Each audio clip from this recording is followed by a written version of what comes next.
Thank you so much, sir. I'm going to read her contributions and achievements. Dr. Agneet Kaur, Khalsa College of Education.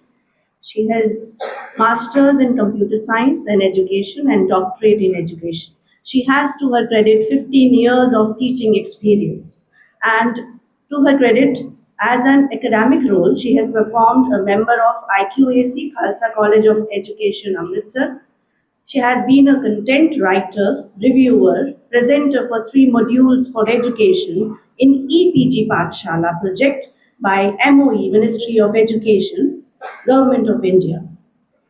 Mentor under the National Mission for Mentoring, envisioned in the NEP 2020 to extend structured and quality professional support to school teachers through a dedicated online NMM portal. She has also presented papers in conferences, national and international. About 31 papers she has presented. She has, to her credit, publications, research articles on various international and national and international journals. Uh, Her chapters, around 15 chapters, has been published. Uh, In arena of professional recognition and awards, she has been bestowed with the title Best Paper Presenter in the annual National E-Conference 2025, organized by Saraswati College of Professional Studies, Ghaziabad, held from January 4-5, 2025, in collaboration with CTPT, SDRF, and Council for Teacher Education Foundation. She has been awarded with Best Paper Presenter in third International E-Conference on Educational Reforms and Advancement, organized by CTP DCON ERA and STRF India, organized on 15-16 November 2025. She has also received Appreciation Award presented by Khalsa Global Reach Foundation, USA, for offering services in the Evaluation Committee of Teacher of the Year of Punjab Award for school teachers organized every year since 2020 by Khalsa Global Research Foundation, USA, in collaboration with the Khalsa College of Education, Amritsar. So this is the achievement and contribution by Dr. Meet Kaur, and we are honored and lucky to have you as our resource person. Welcome, ma'am. Thank you.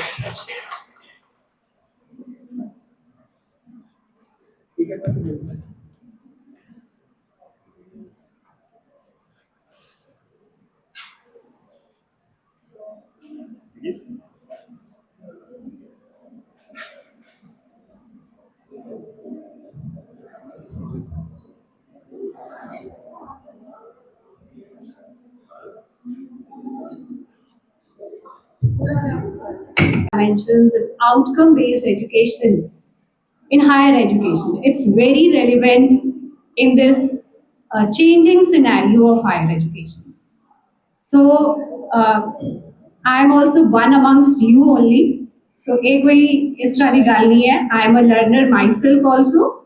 They being, I think we need to keep this comfort when we are organizing such faculty development programs, that one who is delivering a lecture or is the resource person has to have the repertoire with the listeners. So, Jive, I earlier said, you all are free to ask any queries which you have while I'm explaining certain concepts. And maybe while I'm explaining, you'll realize that there are so many things that you already are doing. So maybe some slight modifications are required, certain realizations on the part of learner are required, and some extra effort in this emerging era of technology. We need to put that extra effort. So we cannot just keep our eyes closed in this emerging era of technology. We need to uh, keep on learning new things. So this is when we have to learn, we have to relearn, we have to at times unlearn also. It is for teachers, it is for learners as well. So before this, I would just wanting to make you a little comfortable. Starting with the topic outcome based education. Outcomes are very important in our lives. Whatever task we want, if it does not have an outcome, then it does not have any meaning in our life.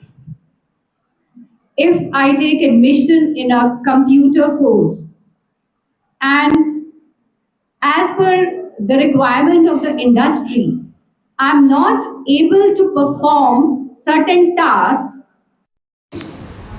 After the completion of that program, I should have been able to. Then that is mere a degree which I have taken. But as curriculum developers, as curriculum revisers, we have to be aware of is what my lecture is going to focus on today. So, what is outcome based education? Earlier, education had teacher in its center, but now, when we talk about outcome based education, the first important aspect is that it has become student centric. And it is a student centered learning approach that focuses on clearly defined outcomes or competencies that the students are expected to achieve by the end of a course or a program. So it is a shift of focus from just the content delivery by the teachers to desired learning outcomes which a student needs to possess. ਉਹ ਬੱਚਾ ਜਦੋਂ course complete ਕਰਦਾ ਹੈ ਇਨ a particular semester ਉਹਦੇ ਕੋਲ ਕੁਝ ਐਬਿਲਿਟੀਜ਼ ਹੋਣ ਅਗਰ ਉਹਨੇ ਪ੍ਰੋਗਰਾਮਿੰਗ ਇਨ ਸੀ ਪੜ੍ਹੀ ਹੈ maybe I would be taking more examples from teacher education courses and computer science because that's my area. So programming in C पढ़न तो बाद अगर वो student C language ਨੂੰ use ਕਰਕੇ ਇੱਕ program ਨਹੀਂ ਬਣਾ ਪਾ ਰਿਹਾ then that means that outcome has not been achieved. Though in the examination the student might have achieved maximum marks that he could. But practically, while the child was to perform, prepare a program using programming in C or whatever languages we are teaching to our students now in computer science, then it is a waste. So, what we want, the learner, once the learner has completed a particular program, we should be able to possess all those characteristics which in the form of outcomes are prescribed in the curriculum. So this is just the example like I have quoted it now. So why are we, the reason obviously it has been made clear, but still there are some other reasons also that we want our education should be outcome based. So at institution level, if we see, we want to maintain certain global and national standards of education. We want our students to be globally competent. So when we talk about standards, there are internationally recognized certain organizations like International Standards Organization, under which there are different other organizations. Like if I want to talk about technical courses, NBA, National Board of Accreditation, is the advisory body for the technical education. So they decide certain outcomes which when a program is being implemented in an institution must be achieved. ਉਹਦੇ ਨਾਲ ਕੀ ਹੋਏਗਾ ਅਗਰ ਸਾਰੇ institutions ਇੱਕ standard ਨੂੰ follow ਕਰਦੇ ਹੋਏ ਆਪਣੇ ਜਿਹੜਾ ਕੋਰਸ ਨੂੰ ਪਲਾਨ ਕਰਨਗੇ ਉਹਨੂੰ ਇੰਪਲੀਮੈਂਟ ਕਰਨਗੇ ਐਂਡ ਉਹਨੂੰ ਅਸੈਸ ਕਰਨਗੇ then at the global level the student who is undergoing that program will be able to be dissolved absorbed globally. ਉਹ ਗਲੋਬਲੀ ਕੰਪੀਟੈਂਟ ਹੋਏਗਾ ਅਗਰ ਅਸੀਂ ਉਹਨਾਂ ਸਟੈਂਡਰਡਸ ਨੂੰ ਫੋਲੋ ਕਰਦੇ ਹੋਏ ਆਪਣੇ ਐਜੂਕੇਸ਼ਨ ਸਿਸਟਮ ਨੂੰ ਡਿਜ਼ਾਈਨ ਕਰਦੇ ਹਾਂ ਸਿਮਿਲਰਲੀ ਅੱਜ ਅਗਰ ਸਿਨੈਰੀਓ ਬਦਲ ਰਿਹਾ ਹੈ ਜਿਵੇਂ ਸਰ ਹੋਣਾ ਨੇ ਵੀ ਹੁਣੇ ਹਾਈਲਾਈਟ ਕੀਤਾ ਹੈ we have to bring certain changes in our curriculum design, delivery, and assessment because we want our institutions to be accredited with the organizations within our nation. Like if we want that accreditation from NAC, so we need to be following those practices in our institutions as well. So institution level that ਤੁਹਾਨੂੰ ਦੱਸ ਰਹੀ ਹਾਂ ਕਿ why we need to move towards OBE. Then at student level, just as I discussed, that we want our learner to be competent enough ਜਦੋਂ ਉਹ course ਜਾਂ programme complete ਕਰਕੇ industry ਵਿੱਚ ਜਾਂਦਾ ਹੈ then he should be competent to perform there. So that is the main thing. And yes, this point is very important that to make students lifelong learners. So in the recent conference, one of the keynote speakers said that the shelf life of education has become very less now. Maybe in a particular program, जो आज पढ़ाया जा रहा है वो 2 साल बाद obsolete हो जाएगा. So which means we have to make our learners competent enough कि ਉਹ ਨਵੀਂ ਬਦਲਦੇ ਹੋਏ ਸਿਨੈਰੀਓ ਵਿੱਚ ਨਵੀਆਂ ਚੀਜ਼ਾਂ ਸਿੱਖ ਪਾਉਣ. Okay, so we have to prepare them mentally for the coming scenario. कि हमेशा तो like if we see ourselves, ਸਾਨੂੰ ਕਦੇ ਇਹ ਲੱਗਾ ਹੀ ਨਹੀਂ ਸੀਗਾ ਕਿ ਇੰਨਾ ਵੱਡਾ ਚੇਂਜ ਆਏਗਾ ਕਿਤੇ ਐਜੂਕੇਸ਼ਨ ਸਿਸਟਮ ਦੇ ਵਿੱਚ. But it has come. Similarly, the students also have to be made aware of this thing. ਆਉਣ ਵਾਲੇ ਸਮੇਂ 'ਚ changes ਹੁੰਦੀਆਂ ਰਹਿਣੀਆਂ ਨੇ. So ਅੱਜ ਅਗਰ ਸੀ ਪੜ੍ਹਾਈ ਸੀ ਅਸੀਂ ਪੜ੍ਹੀ ਸੀਗੀ ਆਪਣੇ time when I was doing graduation in computer science, आज मे भी Python पढ़ाई जा रही है, कल कोई और language आ जाएगी, so that doesn't mean कि we will just stick on to one language. As a teacher, if I have to teach a computer science student, जे मैं Python नहीं भी पढ़ी तो मैनू पढ़नी पड़ेगी. I have to make myself competent for my classroom to teach my students. Similarly, the students when they go in the industry, ਉਹਨਾਂ ਨੇ ਤਾਂ ਜੋ ਸਿਲੇਬਸ ਪੜਿਆ ਹੋ ਸਕਦਾ ਉਹ ਬਹੁਤ ਜਲਦੀ ਵਿਦ ਦ ਚੇਂਜਿੰਗ ਪੇਸ ਜਿਹੜਾ ਹੈ ਟੈਕਨੋਲੋਜੀ ਦੀ ਇੰਨੀ ਫਾਸਟ ਚੇਂਜ ਦੇ ਨਾਲ ਉਹ ਵੀ ਹੋ ਸਕਦਾ ਹੈ ਕਿ ਉਹਦੀ ਸ਼ੈਲਫ ਲਾਈਫ ਬਹੁਤ ਘੱਟ ਹੋ ਜਾਏ. ਸੋ ਉਹਨੂੰ ਇੱਕ ਲਾਈਫ ਲੌਂਗ ਲਰਨਰ ਬਣਾਉਣਾ ਕਿ ਉਹ ਹਮੇਸ਼ਾ ਲਰਨ ਕਰਨ ਦੀ ਜਿਹੜੀ ਉਹ ਐਬਿਲਿਟੀ ਹੈ ਉਹਦੀ ਉਹ ਐਨਹਾਂਸ ਕਰਨਾ ਉਹ ਵੀ ਬਹੁਤ ਇੰਪੋਰਟੈਂਟ ਹੈ when we talk about outcome based education. So this is the key features for the implementation of OBE. ਜਦੋਂ OBE ਨੂੰ ਆਪਾਂ ਇੰਪਲੀਮੈਂਟ ਕਰਦੇ ਹਾਂ ਐਸ ਟੀਚਰਸ ਵੈਨ ਵੀ ਸੀ ਸਾਡੇ ਕੋਲ ਯੂਨੀਵਰਸਿਟੀ ਕਰਿਕੂਲਮ ਬਣਾ ਕੇ ਭੇਜ ਦਿੰਦੀ ਹੈ. ਠੀਕ ਹੈ. ਸੋ the development of curriculum framework that outlines those outcomes is not in our hands.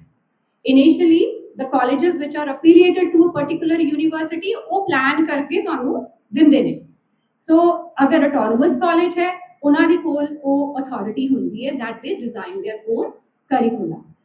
So when we are implementing OBE, the first thing is in the light of the framework, if it is a teacher education institute, NCTE ਦਾ ਇੱਕ framework ਹੋਏਗਾ for outcome based education which a teacher education institute ਜਾਂ let's say university ਦਾ ਜਿਹੜਾ education department ਹੈ ਉਸ framework ਨੂੰ follow ਕਰਕੇ ਪਹਿਲਾਂ ਉਹ outcomes decide ਕਰੇਗਾ, program level outcomes, ਫਿਰ different courses ਨੂੰ design ਕਰਨ ਤੋਂ ਪਹਿਲਾਂ course ਦੀਆਂ outcomes ਨੂੰ plan ਕਰੇਗਾ. That is ਸ਼ਾਇਦ ਮੈਂ ਇਹ ਬਾਰ-ਬਾਰ word use ਕਰ ਰਹੀ ਹਾਂ but that will be explained in my coming slides. ਜਦੋਂ ਆਪਾਂ program outcomes, course outcomes ਦੀ ਗੱਲ ਕਰਦੇ ਹਾਂ that is coming ahead. So just ਇੰਨਾ ਸੁਣ ਲਓ. Then after that curriculum ਸਾਡੇ ਕੋਲ ਆ ਗਿਆ. Now we are in the college. ਸਾਡੇ ਕੋਲ ਪੂਰਾ ਉਹ ਆਊਟਕਮ ਬੇਸਡ ਜਿਹੜਾ ਡਿਜ਼ਾਈਨ ਹੈ ਉਹ ਸਾਡੇ ਕੋਲ ਬਣ ਕੇ ਆ ਗਿਆ. Now we as teachers we are the implementers.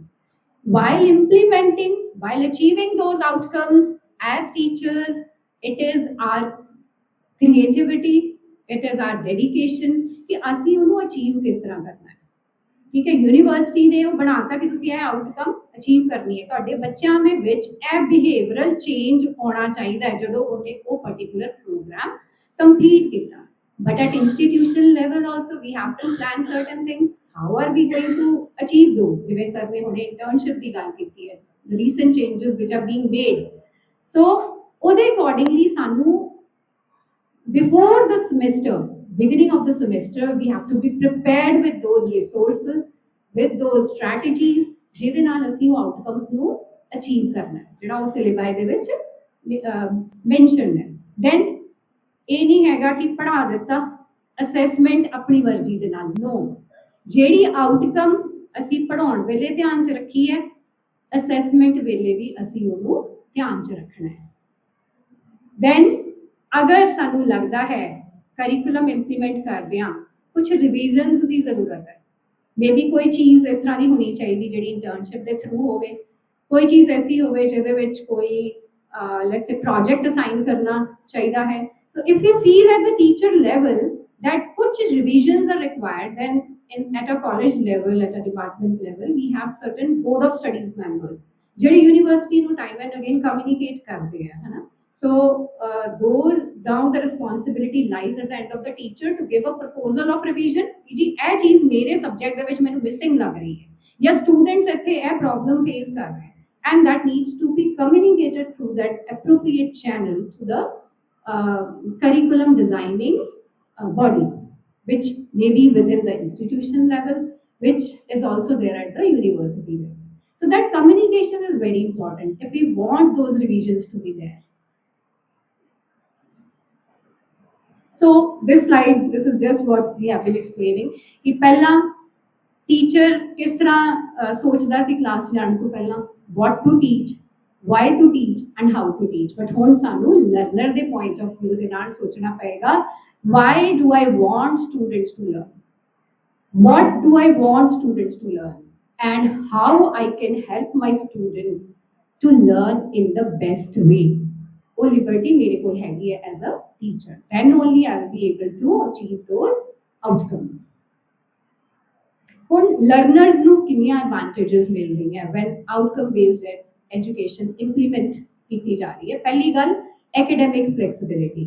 ठीक है, in this choice based credit system ਜਿਵੇਂ ਹੁਣ ਸਰ ਨੇ ਕਿਹਾ ਕਿ ਇੱਕ ਬੱਚੇ ਕੋਈ ਵੀ ਆਪਸ਼ਨ ਹੋਏਗੀ ਕਿ ਸਾਇੰਸ ਵਾਲਾ ਬੱਚਾ ਐਜ਼ ਅ ਮਾਈਨਰ 뮤직 ਵੀ ਰੱਖ ਰਿਹਾ ਹੈ. ਸੋ ਉਹਦੇ ਅਗਰ ਉਹਨੂੰ ਕੋਈ ਸ਼ੌਕ ਹੈਗੇ ਜਾਂ ਇਹ ਹੁਣ ਬੱਚੇ ਕੋਲ ਇੱਕ ਫਲੈਕਸੀਬਿਲਿਟੀ ਆ ਗਈ ਕਿ ਉਹ ਆਪਣੇ ਅਕੋਰਡਿੰਗ ਆਪਣੇ ਕੋਰਸਿਸ ਨੂੰ ਸਿਲੈਕਟ ਕਰ ਰਿਹਾ ਹੈ. ਐਂਡ ਡੈਫੀਨੇਟਲੀ ਜਦੋਂ ਸਾਡੇ ਕੋਲ ਓਪਨ ਚੋਇਸਿਸ ਹੁੰਦੀਆਂ ਤੇ ਸਟੂਡੈਂਟ ਦੀਆਂ ਆਊਟਕਮਸ ਇੰਪਰੂਵ ਹੁੰਦੀਆਂ ਨੇ. ਦੈਨ ਸਕਿੱਲਸ, ਹਾਇਰ ਆਰਡਰ ਜਿਹੜੇ ਕੋਗਨੀਟਿਵ ਸਕਿੱਲਸ ਨੇ ਬੱਚੇ ਦੇ ਵਿੱਚ ਉਹ ਡਿਵੈਲਪ ਹੋਣਗੇ, ਬਿਕੋਜ਼ ਹੁਣ ਟੀਚਰਸ ਦੀ ਪੜ੍ਹਾਉਣ ਦੀ ਸਟ੍ਰੈਟਜੀ ਬਦਲ ਗਈ ਹੈ and our education system has moved towards achieving certain outcomes. So ਉਹਦੇ ਵਿੱਚ ਉਹ ਸਕਿਲਡ ਬੱਚਾ ਹੋਏਗਾ, ਉਹ ਜਦੋਂ ਫੀਲਡ ਵਿੱਚ ਜਾਏਗਾ ਅਗਰ ਉਹਨੂੰ ਰੀਅਲ ਕੋਈ ਪ੍ਰੋਜੈਕਟ ਤੇ ਕੰਮ ਕਰਨਾ ਪਏਗਾ ਫਰੋਮ ਸਕ੍ਰੈਚ ਤੇ ਉਹ ਕਰ ਪਾਏਗਾ. ਠੀਕ ਹੈ.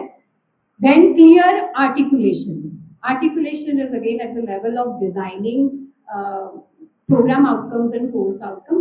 ਜਿਵੇਂ ਟੀਚਰਸ ਨੂੰ ਪਤਾ ਹੈ ਕਿ ਮੈਂ ਪੜ੍ਹਾਉਣ ਵੇਲੇ ਆਹ ਪ੍ਰੋਗਰਾਮ ਆਊਟਕਮਸ ਦੇ ਇਹ ਕੋਰਸ ਆਊਟਕਮਸ ਅਚੀਵ ਕਰਨੇ, ਬੱਚੇ ਨੂੰ ਵੀ ਪਤਾ ਹੈ ਕਿ ਮੇਰੀ ਅਸੈਸਮੈਂਟ ਇਹਨਾਂ ਆਊਟਕਮਸ ਦੇ ਬੇਸਿਸ ਤੇ ਹੋਣੀ ਹੈ, ਜੇ ਮੈਂ ਇਹ ਆਊਟਕਮਸ ਨਾ ਦਿੱਤੀਆਂ ਤੇ ਮੇਰੀ ਅਸੈਸਮੈਂਟ ਨਹੀਂ ਜੇ ਲੱਗਣੀ. ਸੋ ਉਹਦਾ ਇੱਕ ਪ੍ਰੋਪਰ ਅੱਗੇ ਆਪਾਂ ਡਿਸਕਸ ਕਰਾਂਗੇ. Then assessment alignment. ਸੋ ਉਹਦੀ ਅਸੈਸਮੈਂਟ ਵੀ ਜਿਹੜੀ ਹੈ ਉਸ ਜਿਹੜੇ ਆਬਜੈਕਟਿਵਸ ਬਣਾਏ ਗਏ ਨੇ, ਆਊਟਕਮਸ ਪਹਿਲਾਂ ਪਲਾਨ ਕੀਤੀਆਂ ਗਈਆਂ, ਆਫਟਰ ਡਿਲੀਵਰਿੰਗ ਦਾ ਕੰਟੈਂਟ ਉਹਦੀ ਅਸੈਸਮੈਂਟ ਵੀ ਉਸੇ ਲਾਈਟ ਵਿੱਚ ਹੋ ਰਹੀ ਹੈ. ਇਹੀ ਚੀਜ਼ ਹੁਣ ਆਪਾਂ ਅਗਲੀਆਂ ਸਲਾਈਡਸ ਵਿੱਚ ਇਲੈਬੋਰੇਟ ਕਰਨ ਵਾਲੇ ਹਾਂ. So like I was saying कि बड़ी terminology use हुई है, course की है. So course, if I am doing bachelor's in computer science, fundamentals of let's say computers will be a course. Program is bachelor's of computer applications. ठीक है. So इस कुछ terminology है ਜਿਹੜੀ ਆਪਾਂ ਕਈ ਵਾਰ ਇਹਨੂੰ let's say I also used to do that initially. ਜਦੋਂ B.Ed ਦੀ ਗੱਲ ਹੁੰਦੀ ਸੀ, M.Ed ਦੀ ਅਸੀਂ ਕਹਿੰਦੇ ਸੀ B.Ed course, M.Ed course. But what is course? Course is a subject which is taught within a program. So B.Ed and M.Ed, what are they? They are the programs. Then what are course outcomes? ਇੱਕ particular subject ਨੂੰ ਜਦੋਂ ਅਸੀਂ ਪੜ੍ਹਾਉਣਾ ਹੈ ਉਹਦੇ objectives. Let's say ਸਾਡਾ syllabus 4 sections ਵਿੱਚ ਵੰਡਿਆ ਹੋਇਆ ਹੈ ਯੂਨੀਵਰਸਿਟੀ ਦਾ. Section A ਦੇ ਵਿੱਚ ਕੁਝ ਟੌਪਿਕਸ ਹੋਣਗੇ, ਉਹਦਾ ਇੱਕ ਕੋਰਸ ਆਊਟਕਮ ਹੋਏਗਾ। ਠੀਕ ਹੈ, ਉਹ ਕਿਸ ਤਰ੍ਹਾਂ ਡਿਜ਼ਾਈਨ ਕੀਤੇ ਜਾਂਦੇ ਆ, we are going to learn that also.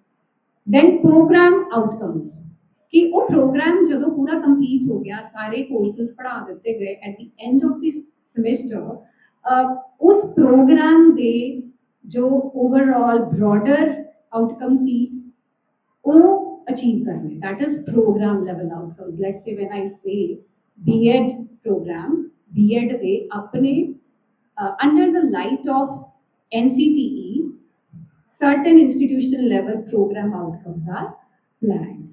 Then program educational objectives, ਆਪਾਂ ਬਹੁਤ ਵਾਰ ਅਗਰ ਆਨਲਾਈਨ ਸਰਚ ਕਰਦੇ ਹਾਂ ਬੜੀਆਂ ਟਰਮੀਨੋਲੋਜੀਜ਼ ਅਲੱਗ-ਅਲੱਗ ਨੇ, so to remove that confusion I am discussing this program educational objectives ਕੀ ਨੇ। ਜਦੋਂ ਬੱਚੇ ਨੇ ਉਹ ਪ੍ਰੋਗਰਾਮ ਕੰਪਲੀਟ ਕਰ ਲਿਆ, ਮੇਬੀ ਆਪਣਾ ਕਰੀਅਰ ਸ਼ੁਰੂ ਕਰ ਲਿਆ, ਉਸ ਤੋਂ 3 ਜਾਂ 4 ਸਾਲ ਬਾਅਦ ਜਾਂ 5 ਸਾਲ ਤੱਕ ਉਹ ਬੱਚਾ ਕਿੱਥੇ ਹੈ, ਅਸੀਂ ਉਹਨੂੰ ਕਿੱਥੇ ਦੇਖਦੇ ਆ, that is the program educational objective which is to be achieved after the student has completed the program. Then comes program specific outcome, ਇਹ ਹੋ ਵੀ ਸਕਦੇ ਨੇ। ਅਗਰ ਆਪਾਂ ਯੂਨੀਵਰਸਿਟੀ ਲੈਵਲ ਤੇ ਦੇਖਦੇ ਹਾਂ ਤੇ ਉਹਦੇ ਵਿੱਚ ਬਹੁਤ ਸਾਰੇ ਡਿਪਾਰਟਮੈਂਟਸ ਹੁੰਦੇ ਆ, ਕੰਪਿਊਟਰ ਸਾਇੰਸ ਦੇ ਵਿਦਿਨ ਵੀ ਕਈ ਵਾਰੀ ਸਬ ਜਿਹੜੇ ਪ੍ਰੋਗਰਾਮਸ ਹੁੰਦੇ ਨੇ। ਸੋ program specific outcome is if I'm talking about a specific course, let's say engineering है, तो engineering in which field, maybe computer science, ठीक है। So इस तरह that is program specific outcome। Then are the common graduate attributes कि कोई भी graduate level वाला बच्चा की करता है, जिਵੇਂ सर ने ਹੁਣੇ ਕਿਹਾ ਕਿ ਬੱਚੇ ਮੇਰੇ ਕੋਲ ਆਉਂਦੇ ਨੇ ਤੇ ਉਹਨਾਂ ਨੂੰ ਐਪਲੀਕੇਸ਼ਨ ਹੀ ਨਹੀਂ ਲਿਖਣੀ ਆ ਰਹੀ। ਸੋ ਇੱਕ ਗ੍ਰੈਜੂਏਟ ਲੈਵਲ ਦੇ ਸਟੂਡੈਂਟ ਤੋਂ ਕੁਝ ਆਪਾਂ ਇੱਕ ਆਊਟਕਮ ਜਿਹੜੀ ਹੈ ਐਕਸਪੈਕਟ ਕਰਦੇ ਹਾਂ। ਸੋ ਸਿਮਿਲਰਲੀ ਐਟ ਡਿਫਰੈਂਟ ਲੈਵਲਸ, ਠੀਕ ਹੈ, ਕਿ ਉਹ ਕੋਗਨੀਟਿਵਲੀ ਕਿੱਥੇ ਹੈਗਾ, ਉਹਦਾ ਵੈਲਿਊ ਸਿਸਟਮ ਕਿੱਥੇ ਹੈਗਾ, ਉਹਦੇ ਸਕਿੱਲਸ ਕਿੱਥੇ ਹੈਗੇ ਨੇ। ਸੋ ਉਹਦੇ ਇੱਕ ਕੁਝ ਗ੍ਰੈਜੂਏਟ ਐਟਰੀਬਿਊਟਸ ਹੋਣੇ ਚਾਹੀਦੇ ਨੇ। ठीक है, so एक कुछ terminology है which we should be aware while we are moving forward. Anything, if anybody wants to ask something? Okay, should I move on? So, हाँ जी, हाँ जी, ਟੀਚਰਸ ਨੂੰ ਅਸੈਸਮੈਂਟ ਦਾ ਉਹਦੇ ਵਿੱਚ ਕਰਿਕੂਲਮ ਵਿੱਚ ਡਿਜ਼ਾਈਨ ਨਹੀਂ ਕੀਤਾ ਗਿਆ ਕਿ ਕਿਸੇ ਨੂੰ ਕੋਈ ਨੰਬਰ ਹੋ।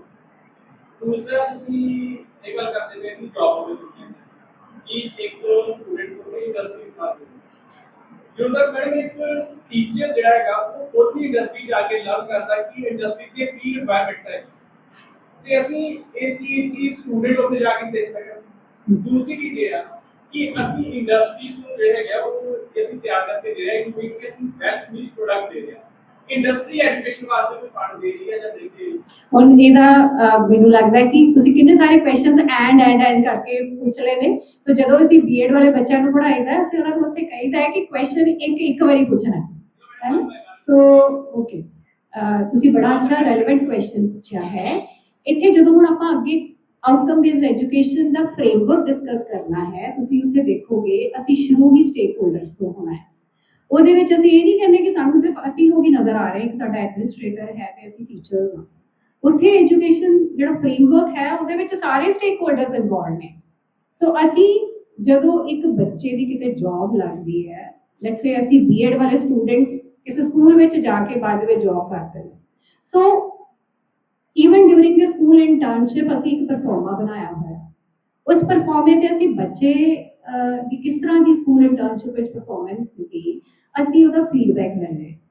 ਠੀਕ ਹੈ, ਈਵਨ ਅਸੀਂ ਐਟ ਇੰਸਟੀਟਿਊਸ਼ਨ ਲੈਵਲ ਉਹ ਜਿਹੜੇ ਸਾਡੀ ਤਾਂ ਇੰਡਸਟਰੀ ਨੂੰ ਸਕੂਲਸ ਹੀ ਹੈ ਉਹਨਾਂ ਨੂੰ ਅਸੀਂ ਇਨਵਾਈਟ ਕਰਦੇ ਹਾਂ, ਉਹਨਾਂ ਦਾ ਵੈਲਿਊਏਬਲ ਫੀਡਬੈਕ ਨੋਟ ਡਾਊਨ ਕਰਦੇ ਹਾਂ। ਅਕੋਰਡਿੰਗਲੀ ਦੋ ਅਸੀਂ ਯੂਨੀਵਰਸਿਟੀ ਕਰਿਕੂਲਮ 'ਚ ਚੇਂਜਸ ਨਹੀਂ ਕਰਦੇ ਬਟ ਅਸੀਂ ਆਪਣੇ ਲੈਵਲ ਤੇ ਕੋਸ਼ਿਸ਼ ਕਰਕੇ ਜ਼ਰੂਰ ਚੇਂਜਸ ਲੈ ਕੇ ਆਉਂਦੇ ਹਾਂ ਸੋ ਦੈਟ ਅਸੀਂ ਉਹ ਟਾਰਗੇਟਸ ਨੂੰ ਅਚੀਵ ਕਰ ਸਕੀਏ। ਮੈਂ ਇੱਕ ਹੋਰ ਐਗਜ਼ਾਮਪਲ ਇਹਦੇ ਰੈਲੇਵੈਂਟ ਦਵਾਂਗੀ। ਬੀਐਡ ਦੇ ਸਿਲੇਬਸ ਵਿੱਚ ਇਹ ਕਿਤੇ ਨਹੀਂ ਮੈਂਸ਼ਨਡ ਕਿ ਤੁਸੀਂ ਉਹਨਾਂ ਨੂੰ ਟੀਚਰ ਐਲੀਜੀਬਿਲਿਟੀ ਟੈਸਟ ਦੀ ਟ੍ਰੇਨਿੰਗ ਦੇਣੀ ਹੈ, but considering that a outcome which has to be achieved at institution level और टीचर एजुकेशन प्रोग्राम कि वो पढ़न तो बाद ਉਹਨੇ ਸਕੂਲ 'ਚ ਜੌਬ ਲੈਣੀ ਹੈ ਪਹਿਲਾਂ ਉਹਦਾ ਉਹ ਟੈਸਟ ਕਲੀਅਰ ਹੋਣਾ ਚਾਹੀਦਾ ਹੈ ਆਫਟਰ ਦ ਇਨ ਬਿਟਵੀਨ ਜਿਵੇਂ ਜਦੋਂ ਲਾਸਟ ਸਮੈਸਟਰ 'ਚ ਪਹੁੰਚਦੇ ਨੇ ਅਸੀਂ ਉਹਨਾਂ ਦਾ ਇੱਕ ਸਪੈਸ਼ਲ ਟਾਈਮ ਟੇਬਲ ਬਣਾਉਣਾ ਜਿਹਦੇ ਵਿੱਚ ਉਸ exam the preparation the 2 to 3 weeks ਦੀਆਂ ਕਲਾਸਿਸ ਲੱਗਦੀਆਂ ਹੁਣ ਉਹਦਾ ਆਊਟਕਮ ਕੀ ਆਉਂਦਾ ਹੈ ਕਿ ਉਹ ਜਿਹੜਾ ਬੱਚੇ ਸਾਡਾ ਰੀਸੈਂਟ ਜਿਹੜਾ 10th ਦਾ ਐਗਜ਼ਾਮ ਹੋਇਆ ਉਹਦੇ ਵਿੱਚ ਅਗਰ 208 ਸਟੂਡੈਂਟਸ ਨੇ 179 of them cleared the exam so that is a big achievement industry ਤੋਂ ਫੀਡਬੈਕ ਲੈਣਾ ਇਹ ਸਾਡੀ ਰਿਸਪੌਂਸਿਬਿਲਿਟੀ ਹੈ ਹੁਣ ਅਗਲਾ ਜਿਹੜਾ ਆਊਟਕਮ ਬੇਸਡ ਐਜੂਕੇਸ਼ਨ ਇਹੀ ਫਰੇਮਵਰਕ ਚੇਂਜ ਕਰ ਰਿਹਾ ਹੈ ਕਿ ਅਸੀਂ ਉਹਨਾਂ ਨੂੰ ਇਨਵੋਲਵ ਕਰਨਾ ਹੈ ਸੋ ਦੈਟ ਅਸੀਂ ਉਹਨਾਂ ਬੱਚਿਆਂ ਨੂੰ ਐਜ਼ ਟੀਚਰਸ ਸਾਡੀ ਹੁਣ ਪਰਸਨਲ ਰਿਸਪੌਂਸਿਬਿਲਿਟੀ ਅਸੀਂ ਵੀ ਉਹਨਾਂ ਵਾਂਗੂ ਤੇ ਸਵਿਚ ਕਰ ਰਹੇ ਨਵੇਂ ਸਿਸਟਮ ਵਿੱਚ ਇਹ ਸਾਡੀ ਆਪਣੀ ਰਿਸਪੌਂਸਿਬਿਲਿਟੀ ਹੈ ਕਿ ਅਸੀਂ ਇੰਡਸਟਰੀ ਦੀਆਂ ਰਿਕੁਆਇਰਮੈਂਟਸ ਨੂੰ ਸਮਝੀਏ ਜਿਵੇਂ ਹੁਣ FDP ਆਰਗੇਨਾਈਜ਼ ਕੀਤੀ ਗਈ ਹੈ ਕੁਝ ਚੀਜ਼ਾਂ ਤੁਸੀਂ ਇੱਥੋਂ ਨਵੀਆਂ ਚੀਜ਼ਾਂ ਤੁਹਾਡੇ ਸਾਹਮਣੇ ਆਉਣਗੀਆਂ ਜਿਹੜੇ ਐਕਸਪਰਟਸ ਆ ਰਹੇ ਨੇ ਉਹਨਾਂ ਕੋਲੋਂ ਤੁਸੀਂ ਕਈ ਨਵੀਆਂ ਚੀਜ਼ਾਂ ਬਾਰੇ ਇਸੇ ਤਰੀਕੇ ਨਾਲ ਇੰਡਸਟਰੀ ਜਿਹੜੀ ਵੀ ਤੁਹਾਡੇ ਪ੍ਰੋਗਰਾਮ ਰਿਲੇਟਡ ਜਿੱਥੇ ਤੁਹਾਡੇ ਬੱਚਿਆਂ ਨੇ ਸੈਟਲ ਹੋਣਾ ਹੈ ਆਇਡੈਂਟੀਫਾਈਡ ਇੰਡਸਟਰੀ ਜਾਂ ਸਟੇਕ ਹੋਲਡਰਸ ਹੁੰਦੇ ਨੇ ਉਹਨਾਂ ਨਾਲ ਤੁਸੀਂ ਹਮੇਸ਼ਾ ਰਾਬਤਾ ਰੱਖਣਾ so that will I think help you in that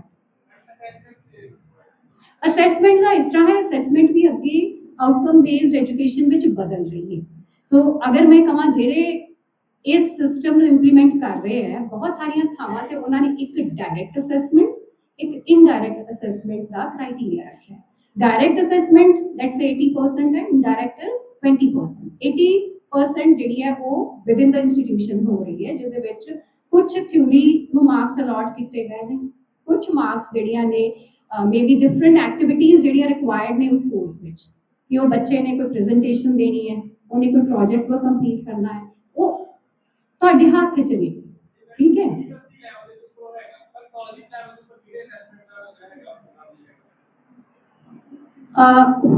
ਇਹ ਕਰਿਕੂਲਮ ਡਿਜ਼ਾਈਨ ਦੇ ਵਿੱਚ ਬਹੁਤ ਅੱਛੇ ਤਰੀਕੇ ਨਾਲ ਡਾਕਟਰ ਬਲਜੀਤ ਜਿਹੜੇ ਮੇਰੇ ਤੋਂ ਨੈਕਸਟ ਆ ਰਹੇ ਨੇ ਉਹ ਤੁਹਾਨੂੰ ਪੂਰਾ ਸਟਰਕਚਰ ਐਕਸਪਲੇਨ ਕਰਨਗੇ because I think that will be diverted ਅਗਰ ਮੈਂ ਇੱਥੇ ਤੁਹਾਨੂੰ ਉਸ ਇਲੈਬੋਰੇਸ਼ਨ ਦੇਵਾਂ ਜਿਹੜੀ ਮੈਂ ਡਾਇਰੈਕਟ ਅਸੈਸਮੈਂਟ ਕਹਿ ਰਹੀ ਹਾਂ ਉਹਦੇ ਵਿੱਚ ਟੀਚਰ ਕੋਲ ਜਿਹੜਾ ਫਲੈਕਸੀਬਿਲਿਟੀ ਹੈ ਕਿ ਉਹਨੇ ਕਿਸ ਤਰੀਕੇ ਨਾਲ ਪੜਾਇਆ ਤੇ ਜੋ ਉਹ ਬੱਚੇ ਤੋਂ ਚੇਂਜ ਚਾਹੁੰਦਾ ਉਹਦੇ ਅਕੋਰਡਿੰਗ ਉਹ ਅਸੈਸ ਕਰ ਸਕਦਾ ਹੈ ਲੈਟਸ ਸੇ ਹੁਣ ਯੂਨੀਵਰਸਿਟੀ ਦਾ ਸਿਲੇਬਸ ਪ੍ਰੈਜ਼ੈਂਟ ਟਾਈਮ ਦੇ ਵਿੱਚ ਜੇ ਮੈਂ ਆਪਣੇ ਕਿਸੇ ਸਬਜੈਕਟ ਦਾ ਦੇਖਾਂ ਤਾਂ ਉਹਦੇ ਵਿੱਚ ਲਿਖਿਆ ਹੋਇਆ ਹੈ ਕਿ 70 ਮਾਰਕਸ ਦੀ ਥਿਊਰੀ ਹੈ 30 ਮਾਰਕਸ ਦਾ ਇੰਟਰਨਲ ਅਸੈਸਮੈਂਟ ਹੈ ਹੁਣ ਇੰਟਰਨਲ ਅਸੈਸਮੈਂਟ ਜਦੋਂ ਮੈਂ ਬੱਚੇ ਨੂੰ 30 ਮਾਰਕਸ ਦੀ ਦੇਣੀ ਹੈ ਮੈਂ ਡਿਸਾਈਡ ਕਰਾਂਗੀ ਕਿ ਉਹ ਕਿਸ ਤਰ੍ਹਾਂ ਮੈਂ ਬੱਚੇ ਨੂੰ ਦੇਣੇ ਸੋ ਅਗਰ ਮੇਰੇ ਸਬਜੈਕਟ ਦੀ ਰਿਕੁਆਇਰਮੈਂਟ ਹੈ ਕਿ ਬੱਚਾ ਦੋ ਤਰ੍ਹਾਂ ਦੇ ਲੈਸਨਸ ਬਣਾ ਪਾਏ ਮੈਂ ਉਹਨਾਂ ਤੋਂ ਅਸਾਈਨਮੈਂਟ ਭਾਵੇਂ ਸਿਲੇਬਸ 'ਚ ਨਹੀਂ ਲਿਖੀ ਹੋਈ but I give them that assignment so that ਬੱਚੇ 'ਚੋਂ ਆਊਟਕਮ ਆਵੇ ਕਿ ਉਹ ਅਗਰ ਲੈਸਨ ਹੀ ਨਹੀਂ ਬਣਾ ਪਾਇਆ ਥਿਓਰੈਟਿਕਲੀ ਉਹਨੇ ਪੜ੍ਹ ਲਿਆ ਸੋ ਆਈ ਟੈਲ them that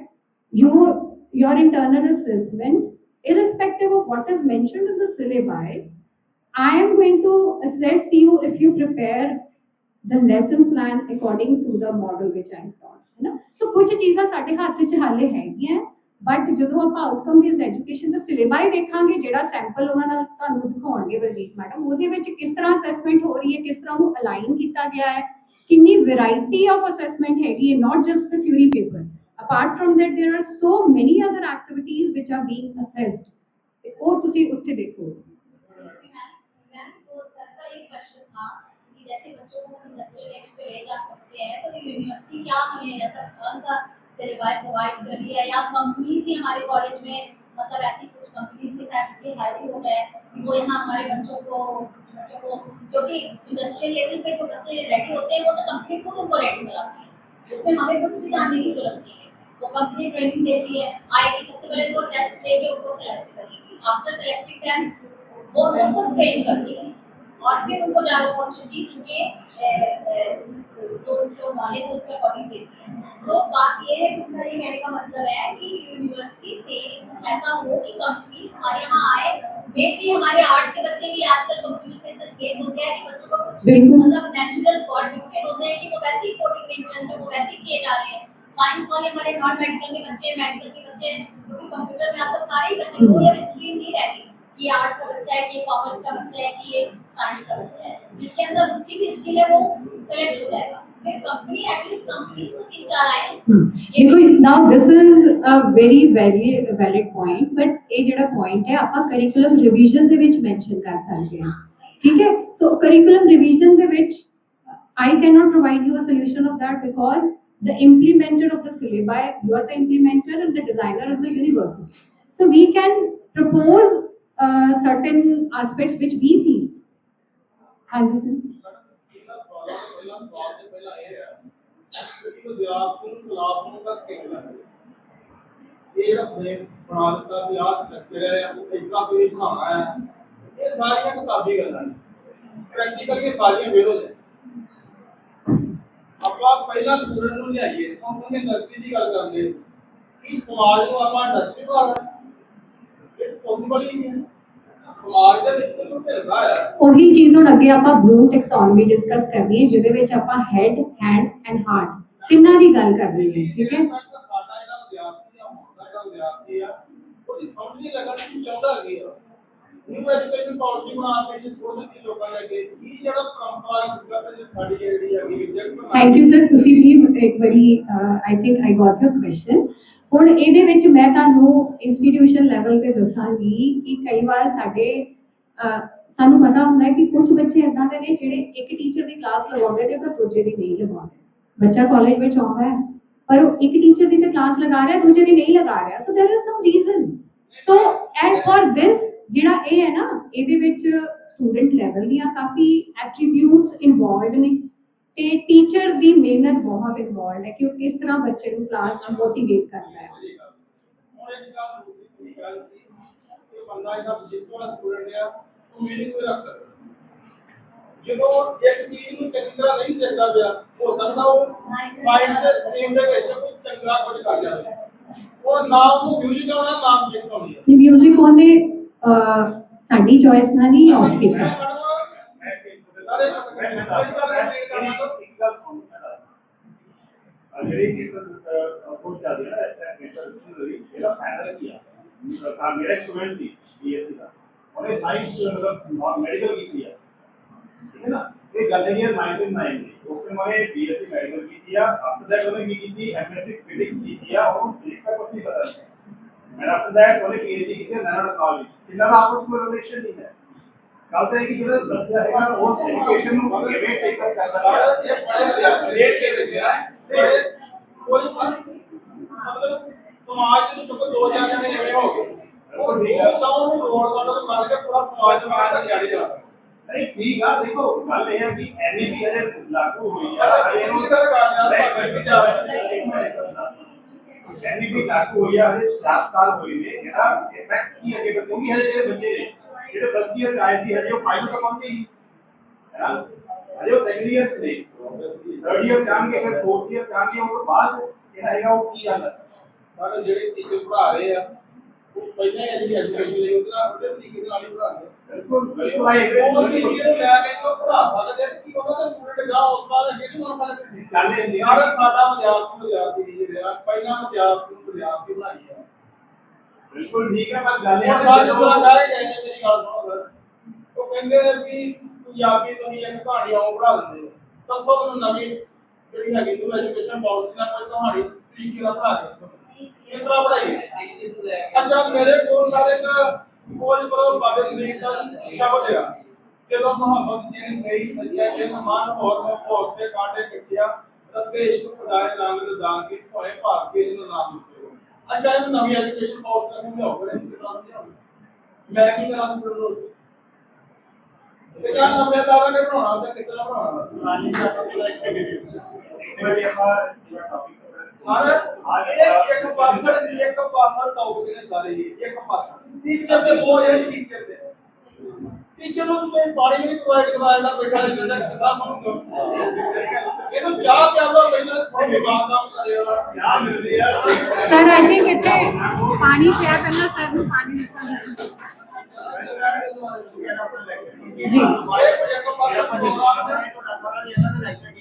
ji so I think it is already derailing just like sir said we know as teachers ਅਸੀਂ ਬਹੁਤ ਕੁਝ ਅੰਦਰ ਸਾਡੇ ਚੱਲ ਰਿਹਾ ਹੈ ਬੜੀਆਂ ਆਪਣੇ ਅੰਦਰ ਸੋਚ ਵਿਚਾਰ ਚੱਲ ਰਹੀ ਹੈ ਨਿਊ ਐਜੂਕੇਸ਼ਨ ਪਾਲਿਸੀ ਨਾਲ ਬਹੁਤ ਕੁਝ ਚੀਜ਼ਾਂ ਚੱਲ ਰਹੀਆਂ ਸੋ let us first discuss outcome based education ਆਪਣਾ ਰੋਲ ਅਸੀਂ ਦੇਖੀਏ ਅਸੀਂ ਬੱਚਾ ਜੋ ਸਿਲੇਬਸ ਪੜ੍ਹਨ ਤੋਂ ਬਾਅਦ ਉਹ ਕੋਰਸ ਦੀ ਰਿਕੁਆਇਰਮੈਂਟ ਹੈ ਉਹ ਫੁੱਲਫਿਲ ਕਰ ਰਿਹਾ ਕਿ ਨਹੀਂ ਕਰ ਰਿਹਾ ਹਾਲੇ ਆਪਣਾ ਜਿਹੜਾ ਦਾਇਰਾ ਹੈ ਉਨਾ ਹੈ ਇਹ ਡਿਸਕਸ਼ਨ ਦਾ ਜਿਹੜਾ ਪਾਲਿਸੀ ਹੈ ਐਂਡ ਉਹ ਆਈ ਥਿੰਕ ਉਹਨੂੰ ਆਪਾਂ at the end of the session discuss ਕਰੀਏ ਸੋ ਜਦੋਂ ਆਪਾਂ ਆਊਟਕਮ ਬੇਸਡ ਐਜੂਕੇਸ਼ਨ ਦੀ ਗੱਲ ਕਰ ਰਹੇ ਹਾਂ I think I should skip this. It's going to be a little theoretical. So ਤੁਸੀਂ ਜਦੋਂ ਆਊਟਕਮ ਬੇਸਡ ਐਜੂਕੇਸ਼ਨ ਵਿੱਚ ਆਪਾਂ ਚਾਹੁੰਦੇ ਹਾਂ ਕਿ ਬੱਚਾ ਜਿਹੜਾ ਹੈ ਜੋ ਉਹ ਪੜ੍ਹ ਕੇ ਕੋਰਸ ਕੰਪਲੀਸ਼ਨ ਤੋਂ ਬਾਅਦ ਪ੍ਰੋਗਰਾਮ ਕੰਪਲੀਸ਼ਨ ਤੋਂ ਬਾਅਦ ਉਹ ਪਾਸ ਆਊਟ ਹੋ ਰਿਹਾ ਤੇ ਉਹਦੇ ਵਿੱਚ ਉਹ ਕੰਪੀਟੈਂਸੀਜ਼ ਡਿਵੈਲਪ ਹੋਣ ਸੋ ਉਹਦਾ ਇੱਕ ਪ੍ਰੋਸੈਸ ਹੈ somebody who is designing the curriculum, somebody who is implementing the curriculum and assessing the student and giving relevant feedback. ਉਹਦਾ ਜਿਹੜਾ approach ਹੈ in OBE ਉਹ ਇੱਥੇ ਡਾਇਗਰਾਮ 'ਚ ਤੁਹਾਨੂੰ ਜਿਹੜਾ ਹੈ ਦਿਖਾਇਆ ਗਿਆ ਹੈ ਸੋ ਇਹਦੇ ਵਿੱਚ ਅਸੀਂ ਦੇਖੀਏ ਜਿਵੇਂ ਹੁਣੇ ਪਹਿਲਾਂ ਇੱਕ ਕੁਐਸਚਨ ਪੁੱਛਿਆ ਗਿਆ ਸੀਗਾ ਕਿ ਸਟੇਕ ਹੋਲਡਰਸ ਕਿੱਥੇ ਨੇ ਤੁਸੀਂ ਇੱਥੇ ਦੇਖੋਗੇ ਕਿ ਜਿਹੜਾ ਪਹਿਲਾ ਬਲੌਕ ਹੈ ਉਹ stakeholders the stakeholders means we are taking feedback from alumni parents students faculty or other our employers other professional organizations as well ਉਹਨਾਂ ਤੋਂ ਅਸੀਂ feedback ਲੈਂਦੇ ਹੋਏ ਸਭ ਤੋਂ ਪਹਿਲਾਂ ਆਪਣੇ ਇੰਸਟੀਟਿਊਸ਼ਨ ਦਾ ਜਾਂ ਡਿਪਾਰਟਮੈਂਟ ਦਾ ਵਿਜ਼ਨ ਮਿਸ਼ਨ ਪਲਾਨ ਕਰਦੇ ਹਾਂ ਵਿਜ਼ਨ ਮਿਸ਼ਨ ਦੀ ਲਾਈਟ ਦੇ ਵਿੱਚ ਪ੍ਰੋਗਰਾਮ ਐਜੂਕੇਸ਼ਨ ਆਬਜੈਕਟਿਵਸ ਬਣਾਏ ਜਾਂਦੇ ਨੇ ਜਿਹੜੇ ਮੈਂ ਤੁਹਾਨੂੰ ਕਿਹਾ ਕਿ ਅਚੀਵ ਹੁੰਦੇ ਨੇ once the student is passes out the program after 3 or 4 years ਤੇ ਉਹ ਅਸੀਂ ਉਹਨਾਂ ਐਜੂਕੇਸ਼ਨਲ ਆਬਜੈਕਟਿਵਸ ਨੂੰ ਫਰੇਮ ਕਰਦੇ ਹਾਂ in light of vision and mission of the institution. Then comes the program outcome. Program outcome design ਕੀਤੇ ਜਾਂਦੇ ਕਿ let's say it is a particular program, it's bachelor's in education. ਜਿਹੜੇ B.Ed ਦੇ ਵਿਦਿਆਰਥੀ ਜਦੋਂ ਉਹਨਾਂ ਨੇ ਕੋਰਸ ਕੰਪਲੀਟ ਕਰ ਲਿਆ ਉਹ ਕਿਹੜੇ ਬਿਹੇਵੀਅਰ ਨੂੰ ਜਿਹੜਾ ਹੈ ਉਹ ਦਰਸਾਉਣਗੇ what all they will be capable of doing. Then course learning outcome.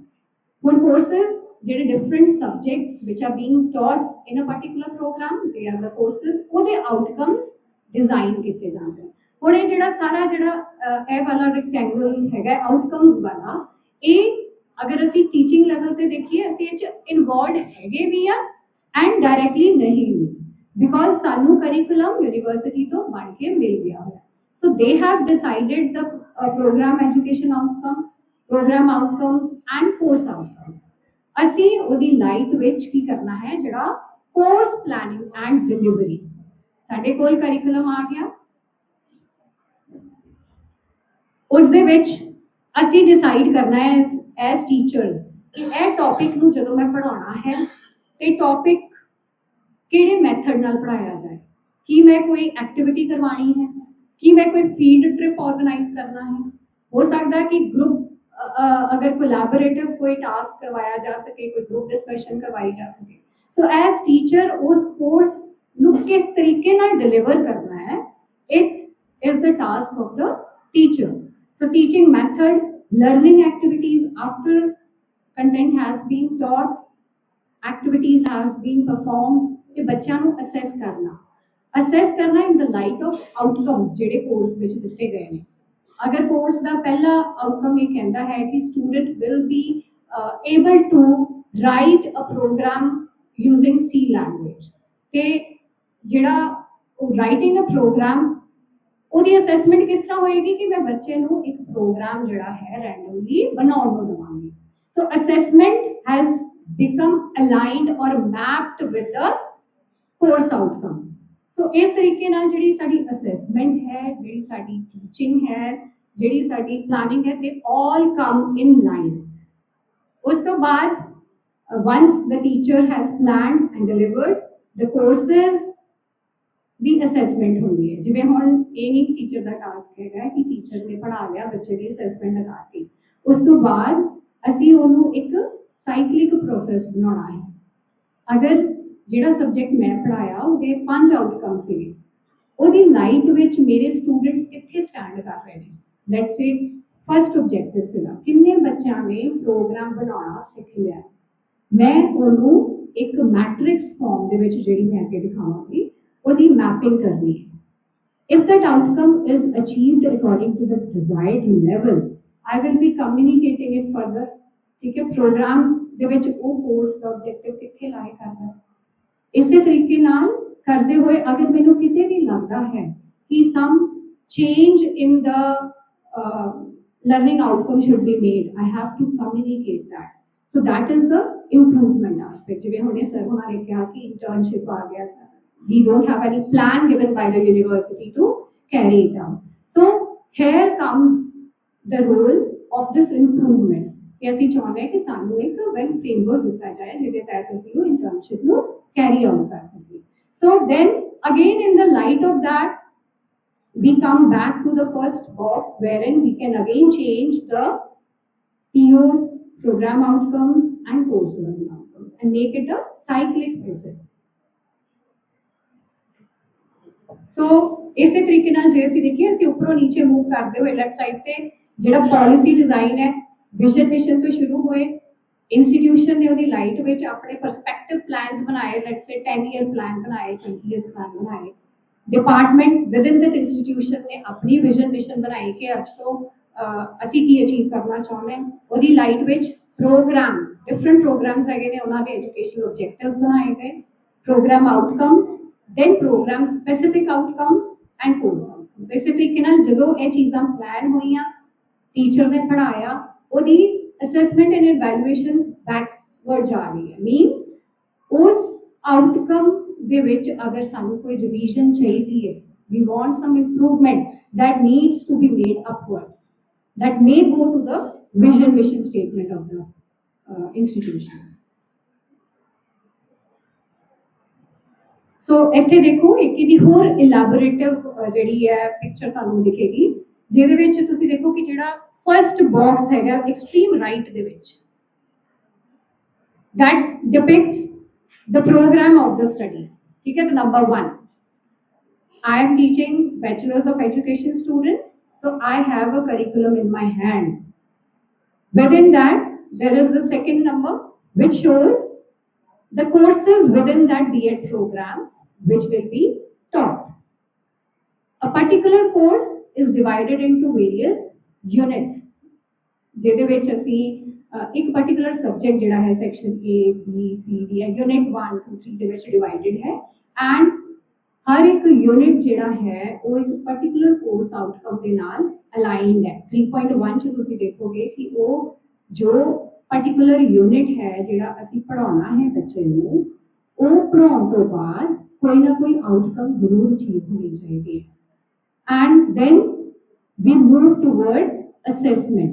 ਹੁਣ ਅਸੈਸਮੈਂਟ ਜਿਹੜੀ ਹੈ ਦੈਟ ਇਜ਼ ਨਾਟ ਕਿ ਉਹਨੇ ਇੱਕ ਫਾਈਨਲ ਯੂਨੀਵਰਸਿਟੀ ਦਾ ਐਗਜ਼ਾਮ ਦੇਣਾ ਹੈ, ਨੋ। ਸਿੰਸ ਸਾਡੀਆਂ ਜਿਹੜੀਆਂ ਐਕਟੀਵਿਟੀਜ਼ ਸੀਗੀਆਂ ਵਾਈਲ ਵੀ ਵਰ ਟੀਚਿੰਗ ਦ ਸਟੂਡੈਂਟਸ ਉਹ ਬਹੁਤ ਵੇਰੀਡ ਸੀਗੀਆਂ।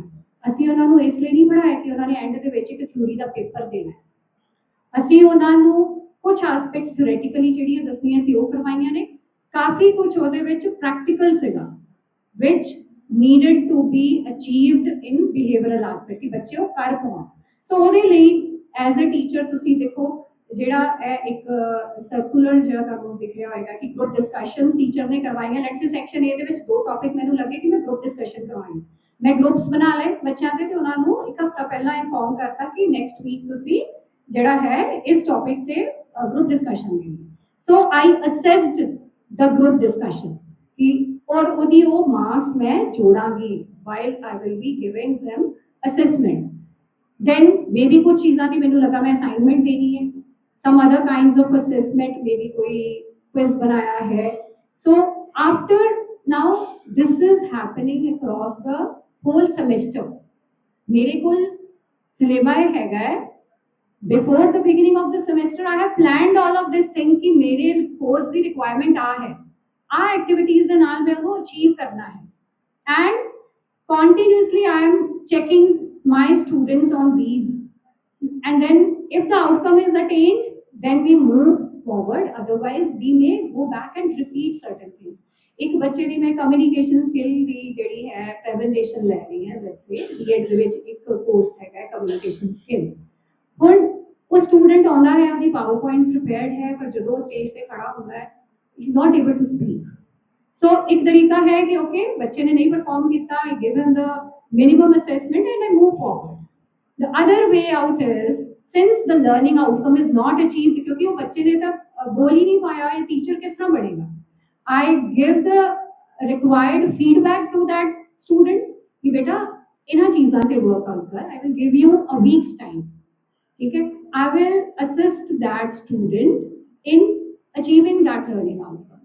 So हफ्ते बाद वो बच्चा आया, maybe he performed a little better because that comfort level was there, that repertoire with the teacher was there, ਉਹਨੂੰ ਇੱਕ expansion in time ਮਿਲ ਗਿਆ, ਅਗਲੀ ਵਾਰੀ ਆ ਕੇ he felt comfortable and gave his presentation. Now I will give him or her the assessment on the presentation, है ना। So ਇਹ ਅਗਰ ਅਸੀਂ ਕਰਾਂਗੇ ਕਿ ਜੇ ਅਸੀਂ ਇੱਕ ਵਾਰੀ ਮੇਬੀ ਕੁਝ ਟੀਚਰਸ ਨੂੰ ਇਹ ਲੱਗਦਾ ਹੋਏਗਾ ਕਿ ਇਹ ਅਸੀਂ ਰਿਪੀਟੇਟਿਵਲੀ ਕਿੱਦਾਂ ਕਰ ਸਕਦੇ ਹਾਂ, ਪਰ ਕੁਝ ਟੀਚਰਸ ਕਰਦੇ ਨੇ ਜਿਹੜੇ ਆਪਣੇ ਆਪ ਨੂੰ ਅਕਾਊਂਟੇਬਲ ਮੰਨਦੇ ਨੇ to student achievements, they definitely do it.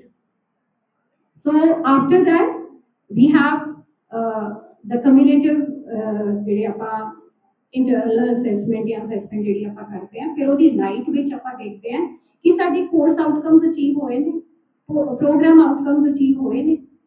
Moving ਜਿਸ ਤਰ੍ਹਾਂ ਮੈਂ ਉਹ ਤੁਹਾਨੂੰ ਇੱਕ ਬੈਕਵਰਡ ਐਰੋ ਦਿਖਾਇਆ ਸੀਗਾ, ਜਦੋਂ ਬੱਚੇ ਦਾ ਰਿਜ਼ਲਟ ਸਾਡੇ ਕੋਲ ਆਏਗਾ ਉਸੇ ਟਾਈਮ ਆਪਾਂ ਇਸ ਚੀਜ਼ ਦੀ ਜਜਮੈਂਟ ਕਰ ਪਾਵਾਂਗੇ ਕਿ ਇਸ ਕੋਰਸ ਦੇ ਆਊਟਕਮਸ ਅਸੀਂ ਕਿੰਨੀ ਪਰਸੈਂਟ ਤੱਕ ਅਚੀਵ ਕੀਤਾ ਹੈ। ਅਗਰ ਮੇਰੇ 60% ਸਟੂਡੈਂਟਸ ਉਸ ਆਊਟਕਮ ਤੇ ਖਰੇ ਉਤਰ ਰਹੇ ਨੇ, means it is a better indication.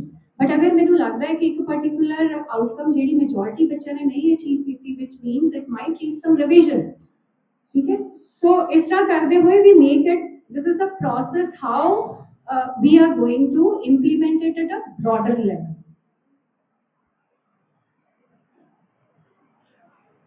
So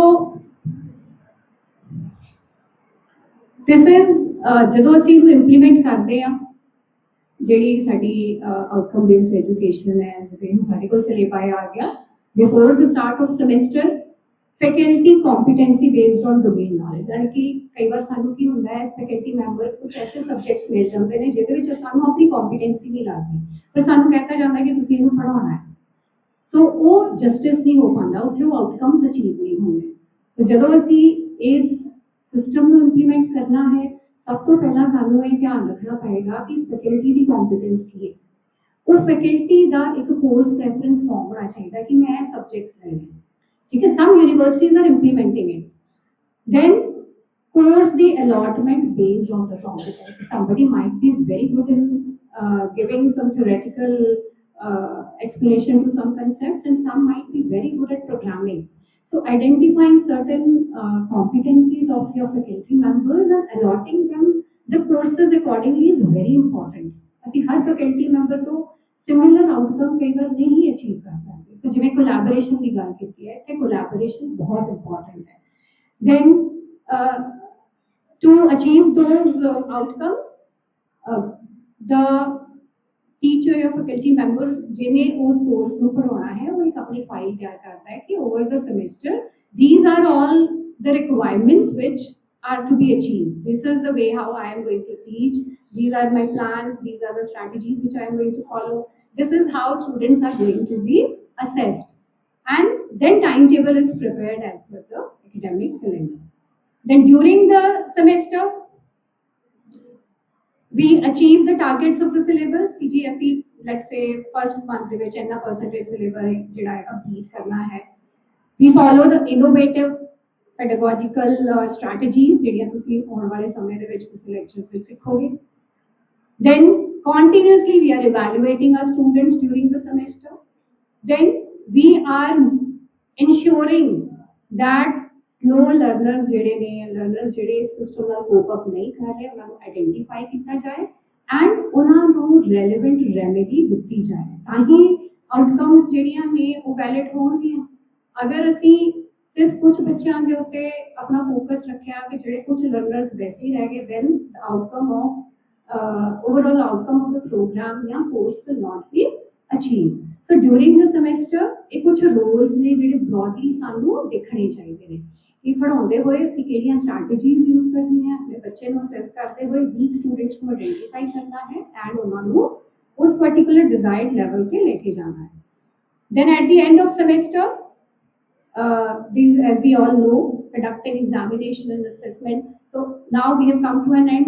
Teaching part is over. ਉਹਨਾਂ ਸਾਰਿਆਂ ਦੀ ਅਸੈਸਮੈਂਟ ਹੋਣ ਤੋਂ ਬਾਅਦ ਇੱਕ ਪੂਰਾ ਇੱਕ ਮੈਟ੍ਰਿਕਸ ਡਿਜ਼ਾਈਨ ਹੁੰਦੀ ਹੈ ਕਿ ਅਸੀਂ ਆਪਣੇ ਕੋਰਸ ਦੇ ਆਬਜੈਕਟਿਵਸ ਕਿੰਨੀ ਕੁ ਐਕਸਟੈਂਟ ਤੱਕ ਅਚੀਵ ਕੀਤੇ ਹੈ ਐਂਡ ਉਹਦੀ ਲਾਈਟ ਵਿੱਚ ਸਾਡੇ ਪ੍ਰੋਗਰਾਮ ਦੇ ਆਊਟਕਮਸ ਕਿਹੜੀ ਐਕਸਟੈਂਟ ਤੱਕ ਅਚੀਵ ਹੋਏ ਨੇ। ਸੋ ਉਹ ਸਾਰੀ ਜਿਹੜੀ ਸਮਰੀ ਹੈ ਫੈਕਲਟੀ ਆਪਣੇ ਸਬਜੈਕਟ ਦੀ ਜਿਹੜੀ ਸਮਰੀ ਦੇਗਾ। मैं अगर प्रोग्रामिंग इन सी पढ़ाई है मैं अपने कोर्स की आउटकम सबमिट करवाई। सिमिलरली उस प्रोग्राम के डिफरेंट कोर्सेज ने डिफरेंट सब्जेक्ट्स ने वो एक समरी जो पूरा एक कम्यूलेटिव स्कोर जो देखा जाता है ਉਹਦੀ ਲਾਈਟ ਵਿੱਚ ਵੈਲੂਏਟ ਕੀਤਾ ਜਾਂਦਾ ਹੈ ਕਿ ਜੋ ਅਸੀਂ ਆਊਟਕਮ ਸੋਚੀ ਸੀਗੀ ਉਸ ਪ੍ਰੋਗਰਾਮ ਦੇ ਲਈ ਲੈਟਸ ਸੇ ਬੀਐਡ ਸਮੈਸਟਰ 1 ਦੀ ਮੈਂ ਕੋਈ ਆਊਟਕਮ ਸੋਚੀ ਸੀ ਕਿ ਉਹ ਅਚੀਵ ਹੋ ਗਈ ਕਿ ਨਹੀਂ ਹੋਈ ਹੈ ਨਾ। So this is at the end of the semester. Now this is the most important part of my presentation, which is integrating Bloom taxonomy into OBE.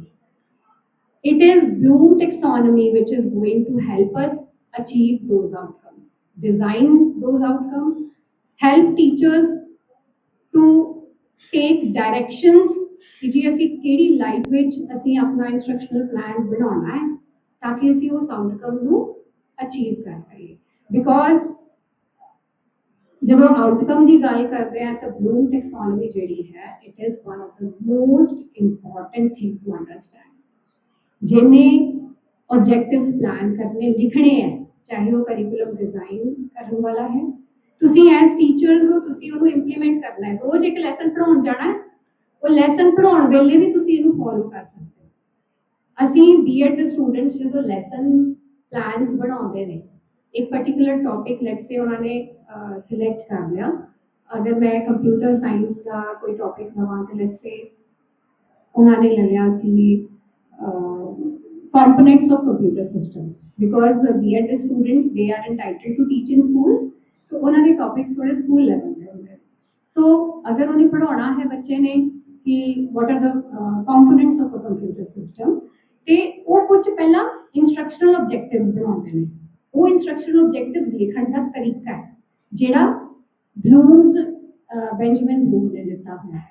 ठीक है सो ਉਹਦੇ ਵਿੱਚ ਅੱਗੋਂ ਆਪਾਂ ਚੱਲ ਕੇ ਦੇਖਦੇ ਹਾਂ ਕਿ ਕਿਸ ਤਰੀਕੇ ਦੇ ਨਾਲ ਅਸੀਂ ਕੁਝ ਐਕਸ਼ਨ ਵਰਬਸ ਨੂੰ ਯੂਜ਼ ਕਰਦੇ ਹੋਏ ਆਪਣੇ ਉਹ ਆਬਜੈਕਟਿਵਸ ਨੂੰ ਪਲਾਨ ਕਰਨਾ ਹੈ ਐਂਡ ਅਚੀਵ ਕਰਨਾ ਹੈ।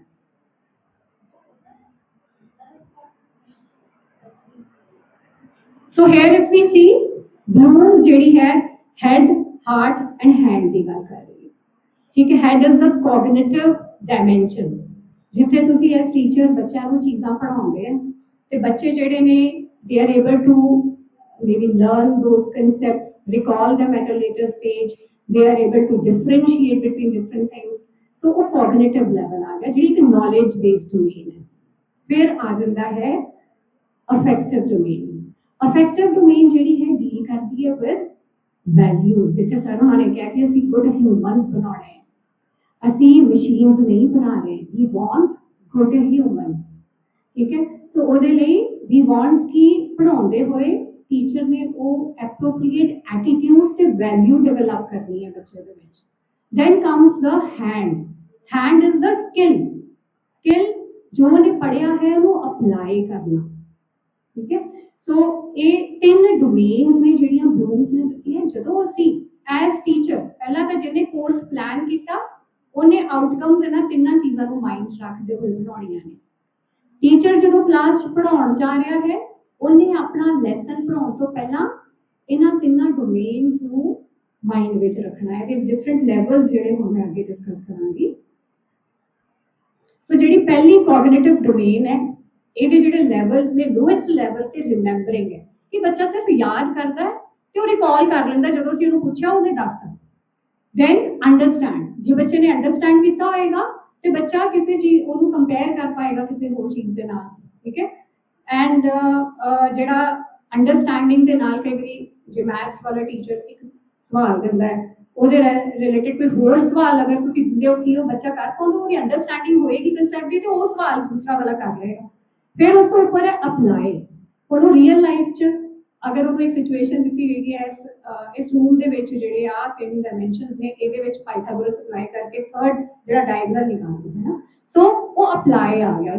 ਸੋ ਇੱਕ ਲੋਐਸਟ ਤੋਂ ਆਪਾਂ ਸ਼ੁਰੂ ਹੁੰਦੇ ਹਾਂ, ਰਿਮੈਂਬਰ, ਅੰਡਰਸਟੈਂਡ, ਅਪਲਾਈ, एनालाइज कर पाना, then evaluating। कई बार सिचुएशन होती है कि लेट्स से कंप्यूटर साइंस ਦੇ ਵਿੱਚ ਸੌਫਟਵੇਅਰ ਡਿਵੈਲਪਮੈਂਟ ਲਾਈਫ ਸਾਈਕल्स ਹੁੰਦੇ ਨੇ, ਉਹਦੇ ਵਿੱਚ ਡਿਫਰੈਂਟ ਮਾਡਲਸ ਨੇ, ਕਿਹੜੇ ਮਾਡਲ ਨੂੰ ਕਿੱਥੇ ਯੂਜ਼ ਕਰਨਾ ਹੈ, ਉਹ ਇਵੈਲੂਏਸ਼ਨ ਜਾਂ ਜਜਮੈਂਟ ਚਾਹੀਦੀ ਉਹਦੇ ਲਈ, ਮੇਰੇ ਲਈ ਇੱਥੇ ਬੈਸਟ ਸਟ੍ਰੈਟਜੀ ਕਿਹੜੀ ਹੋਏਗੀ ਯੂਜ਼ ਕਰਨ ਦੀ।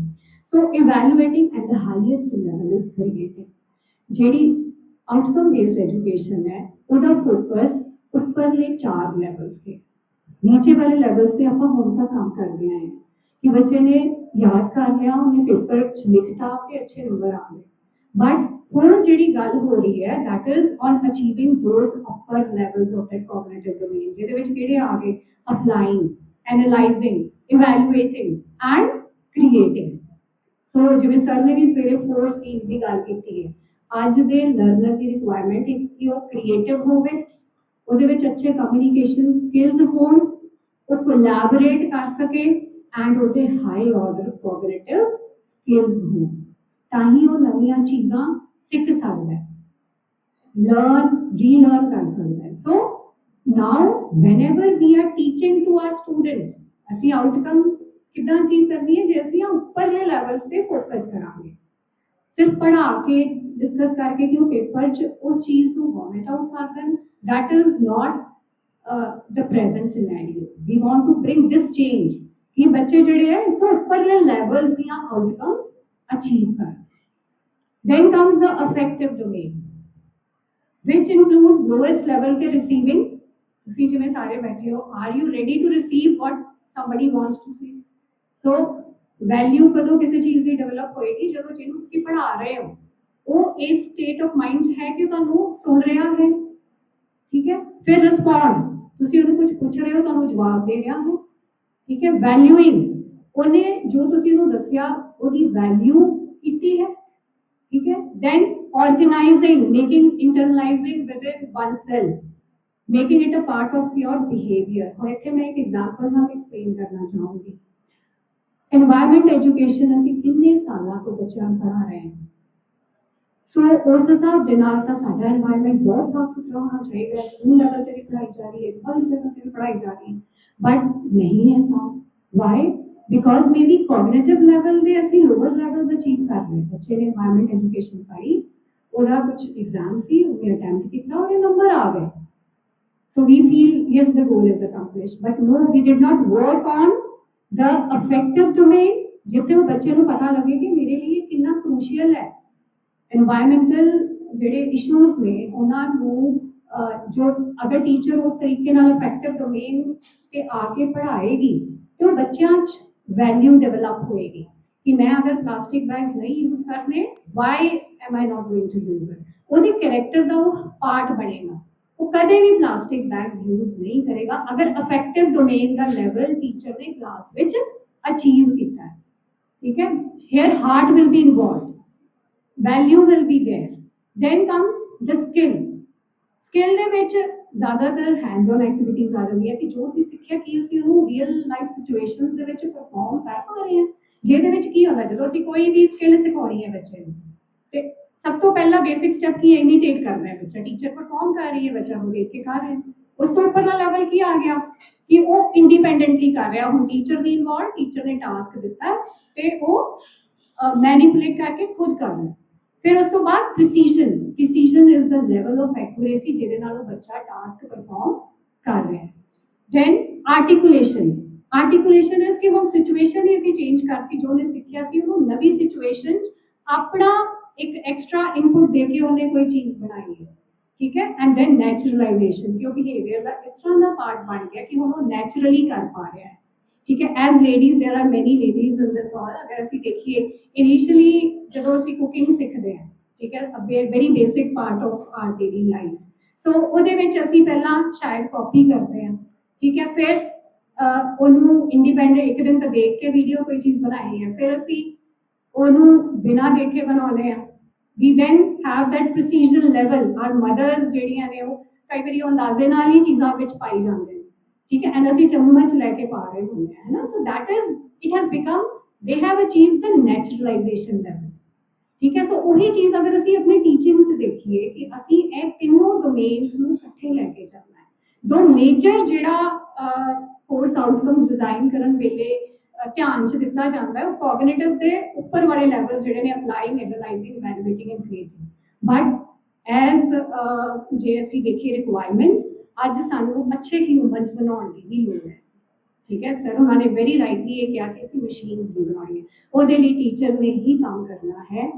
ਇੰਸਟੀਟਿਊਸ਼ਨ ਲੈਵਲ ਤੇ ਕੰਮ ਹੋਣਾ ਚਾਹੀਦਾ ਹੈ। ਉਸ ਤਰ੍ਹਾਂ ਦੀਆਂ skill enhancement courses, value added courses, ability enhancement courses ਹੋਣੇ ਚਾਹੀਦੇ, ਜਿਹਦੇ ਨਾਲ ਜਿਹੜੀ ਚੀਜ਼ ਕੋਰਸ ਵਿੱਚ ਨਹੀਂ ਅਚੀਵ ਹੋ ਰਹੀ ਅਸੀਂ ਉਹ ਬੱਚੇ ਨੂੰ ਅਲੱਗ ਤੋਂ ਦੇ ਪਾਈਏ, ਠੀਕ ਹੈ। So this is how the learning outcomes are basically planned, designed and implemented by the teacher.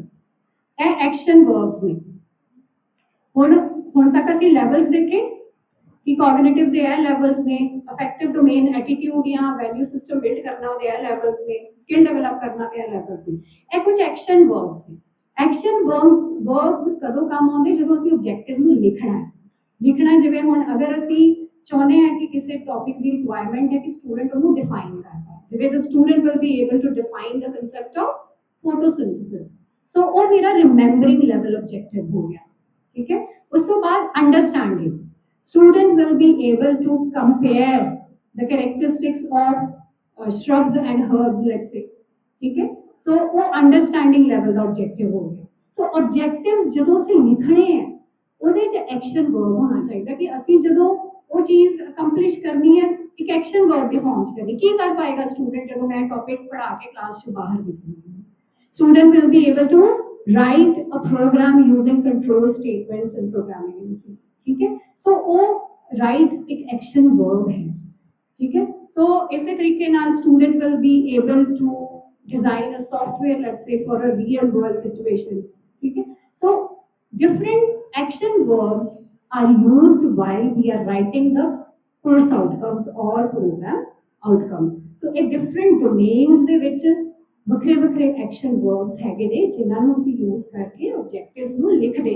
ਜਦੋਂ ਅਸੀਂ ਬੀਐਡ ਵਾਲੇ ਸਟੂਡੈਂਟਸ ਨੂੰ ਲੈਸਨ ਪਲੈਨਿੰਗ ਕਰਵਾਉਂਦੇ ਹਾਂ, ਜਦੋਂ ਉਹਨਾਂ ਨੇ ਕਲਾਸ 'ਚ ਜਾਣਾ, ਉਹਦੇ ਵਿੱਚ ਉਹ ਸਪੈਸ਼ਲੀ ਇਹ ਵਾਲੇ ਐਕਸ਼ਨ ਵਰਬਸ ਨੂੰ ਯੂਜ਼ ਕਰਕੇ ਆਪਣੇ ਲਰਨਿੰਗ ਆਊਟਕਮਸ ਨੂੰ ਲਿਖਦੇ ਨੇ। ਸੋ ਇਹ ਕੁਝ ਇਫੈਕਟਿਵ ਡੋਮੇਨ ਦੇ ਐਕਸ਼ਨ ਵਰਬਸ ਨੇ। ਹੁਣ ਮੈਪਿੰਗ ਆਫ ਆਊਟਕਮਸ, ਜਦੋਂ ਅਸੀਂ ਆਊਟਕਮਸ ਬਣਾ ਲਈਆਂ, ਆਈ ਵਿਲ ਫਸਟ मैपिंग किस तरह होएगी, किस तरह सानू पता लगेगा कि यह आउटकम अचीव हुई है। Just taking an example of a syllabi of ECC E का जेड़ा कोर्स है ਉਹਦੇ ਵਿੱਚ ਇੱਕ ਲੈਟਸ ਸੇ ਪ੍ਰੋਗਰਾਮ ਈਸੀਸੀ ਹੈ, ਬੀਐਸਸੀ ਇਨ अर्ਲੀ ਚਾਈਲਡਹੁੱਡ ਕੇਅਰ, ਉਹਦੇ ਵਿੱਚ ਇੱਕ ਸਬਜੈਕਟ ਹੈ ਹਿਸਟੋਰੀਕਲ ਪਰਸਪੈਕਟਿਵਸ ਆਫ ਈਸੀਈ, ਠੀਕ ਹੈ। ਹੁਣ ਇਹ ਕੋਰਸ ਦੀਆਂ ਆਊਟਕਮਸ ਦੇਖੋ ਕਿੱਦਾਂ ਲਿਖੀਆਂ ਹੋਈਆਂ ਨੇ, ਸੀਓ 1 ਤੋਂ ਲੈ ਕੇ ਸੀਓ 6। ਪਰ ਲਿਖਣ ਦਾ ਇੱਕ ਤਰੀਕਾ ਹੈ। ਕੀ ਕਰ ਪਾਏਗਾ ਸਟੂਡੈਂਟ? ਸੀਓ 1 ਕਿੱਦਾਂ ਅਚੀਵ ਹੋਏਗਾ? If the student is able to discuss the concept and significance of ECCE. So ਇਹ ਕਿਹੜਾ ਬਲੂਮ ਦਾ ਲੈਵਲ ਹੋਏਗਾ? ਅਗਰ ਉਹਨੇ ਸਮਝ ਲਿਆ ਤੇ ਉਹ ਡਿਸਕਸ ਕਰ ਪਾ ਰਿਹਾ ਤੇ ਉਹ ਅੰਡਰਸਟੈਂਡ ਲੈਵਲ ਜਿਹੜਾ ਹੈ ਸਾਡਾ ਅਚੀਵ ਹੁੰਦਾ ਹੈ।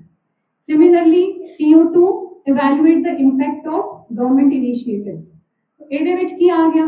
ਹੁਣ ਉਹ ਡਿਫਰੈਂਟ ਇਨੀਸ਼ੀਏਟਿਵਸ ਹੈਗੇ ਨੇ, ਉਹਨਾਂ ਦਾ ਆਪਸ 'ਚ ਕੰਪੇਅਰ ਕਰ ਪਾਉਣਾ, ਇਵੈਲੂਏਟ ਕਰ ਪਾਉਣਾ, ਉਹ ਬਲੂਮ ਦਾ ਕਿਹੜਾ ਵਾਲਾ ਲੈਵਲ ਆ ਗਿਆ?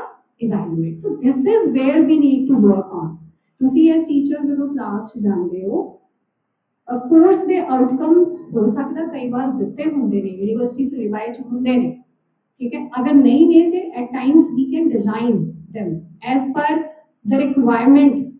ਆਪਾਂ ਆਪਣੇ ਸਬਜੈਕਟ ਨੂੰ ਤਾਂ ਸਭ ਤੋਂ ਜ਼ਿਆਦਾ ਆਪਾਂ ਹੀ ਸਮਝਦੇ ਹਾਂ ਕਿ ਅਗਰ ਸਾਇੰਸ ਹੈ ਜਾਂ ਕੰਪਿਊਟਰਸ ਹੈ, ਇਸ ਟੌਪਿਕ ਨੂੰ ਕਿਸ ਤਰ੍ਹਾਂ ਪੜ੍ਹਾਇਆ ਜਾਏ ਕਿ ਬੱਚਾ ਜਿਹੜਾ ਲਾਈਫ 'ਚ ਫਰਦਰ ਜਦੋਂ ਨਿਕਲਦਾ ਪਾਸ ਆਊਟ ਹੁੰਦਾ ਤੇ ਉਹ ਸਕਸੈਸਫੁਲ ਹੋਏਗਾ। ਅਗਰ ਉਹ ਆਹ ਕੰਮ ਕਰ ਪਾਏਗਾ, ਇਹ ਆਪਾਂ ਨੂੰ ਬਿਹਤਰ ਪਤਾ ਹੁੰਦਾ ਹੈ ਇਸ ਫੈਕਲਟੀ ਮੈਂਬਰਸ, ਠੀਕ ਹੈ। ਸੋ ਉਹਦੀ ਲਾਈਟ ਵਿੱਚ ਜਿਹੜੇ ਕੋਰਸ ਆਊਟਕਮਸ ਨੇ ਡਿਜ਼ਾਈਨ ਕੀਤੇ ਜਾਂਦੇ ਨੇ ਤੇ ਐਕਸ਼ਨ ਵਰਡਸ ਦਾ ਰੋਲ ਤੁਸੀਂ ਇੱਥੇ ਵੇਖੋ, ਜਿਹੜਾ discuss, evaluate, explain, analyse, reflect, apply, ਇਹ ਸਾਰੇ ਐਕਸ਼ਨ ਵਰਬਸ ਨੇ।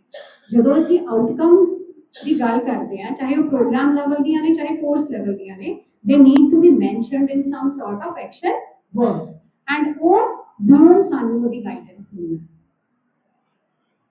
ਹੁਣ ਜਿਵੇਂ ਸੈਕਸ਼ਨ A ਦਾ ਸਿਲੇਬਸ ਹੀ ਹੋਏਗਾ, ਉਹ ਕੋਰਸ ਆਊਟਕਮ 1 ਨੂੰ ਅਚੀਵ ਕਰ ਰਿਹਾ, ਟਿਕ ਲੱਗਾ ਹੋਇਆ। ਸੋ ਇਸ ਤਰ੍ਹਾਂ ਕਰਿਕੂਲਮ ਬਣਾਉਣ ਵਾਲੇ ਨੇ ਦੱਸਿਆ ਹੋਏਗਾ ਸੈਕਸ਼ਨ B ਕੋਰਸ ਆਊਟਕਮ 2 ਨੂੰ ਅਚੀਵ ਕਰ ਰਿਹਾ, ਸੈਕਸ਼ਨ C ਜਿਹੜਾ ਹੈ 3, 5 ਤੇ 6 ਨੂੰ ਅਚੀਵ ਕਰ ਰਿਹਾ। This is called mapping. ਠੀਕ ਹੈ ਕਿ ਕੋਰਸ ਆਊਟਕਮਸ ਐਵੇਂ ਨਹੀਂ ਲਿਖਤੇ ਗਏ ਕਿ ਉੱਪਰ ਲਿਖੇ ਹੋਏ ਨੇ ਤੇ ਤੁਸੀਂ ਜੋ ਮਰਜ਼ੀ ਕਰ ਆਓਗੇ। No, for better accountability we need some mapping between those. ਉਹ ਬਣਾਤੇ ਗਏ ਨੇ ਕਿਹੜੇ ਸੈਕਸ਼ਨ ਚ ਕਿਹੜਾ ਵਾਲਾ ਕੋਰਸ ਆਊਟਕਮ ਜਿਹੜਾ ਹੈ ਉਹ ਅਚੀਵ ਹੋ ਰਿਹਾ ਹੈ, ਉਹਦੀ ਮੈਪਿੰਗ ਇੱਥੇ ਦਿਖਾਈ ਗਈ ਹੈ।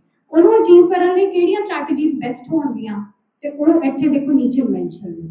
ਅੱਗੋਂ ਜਿਹੜਾ ਕਰਿਕੂਲਮ ਡਿਜ਼ਾਈਨ ਚ ਚੇਂਜ ਆ ਰਿਹਾ ਇਹੀ ਆ ਰਿਹਾ ਹੈ ਕਿ ਉਹਦੇ ਵਿੱਚ ਤੁਹਾਡੇ ਵਾਸਤੇ ਕਲੀਅਰ ਇਨਸਟਰਕਸ਼ਨਸ ਹੋਣਗੀਆਂ। ठीक है, so these strategies will be a guiding force. That does not mean you have to stick to this. Maybe you have one more innovative strategy which out of your teaching experience you feel I can incorporate.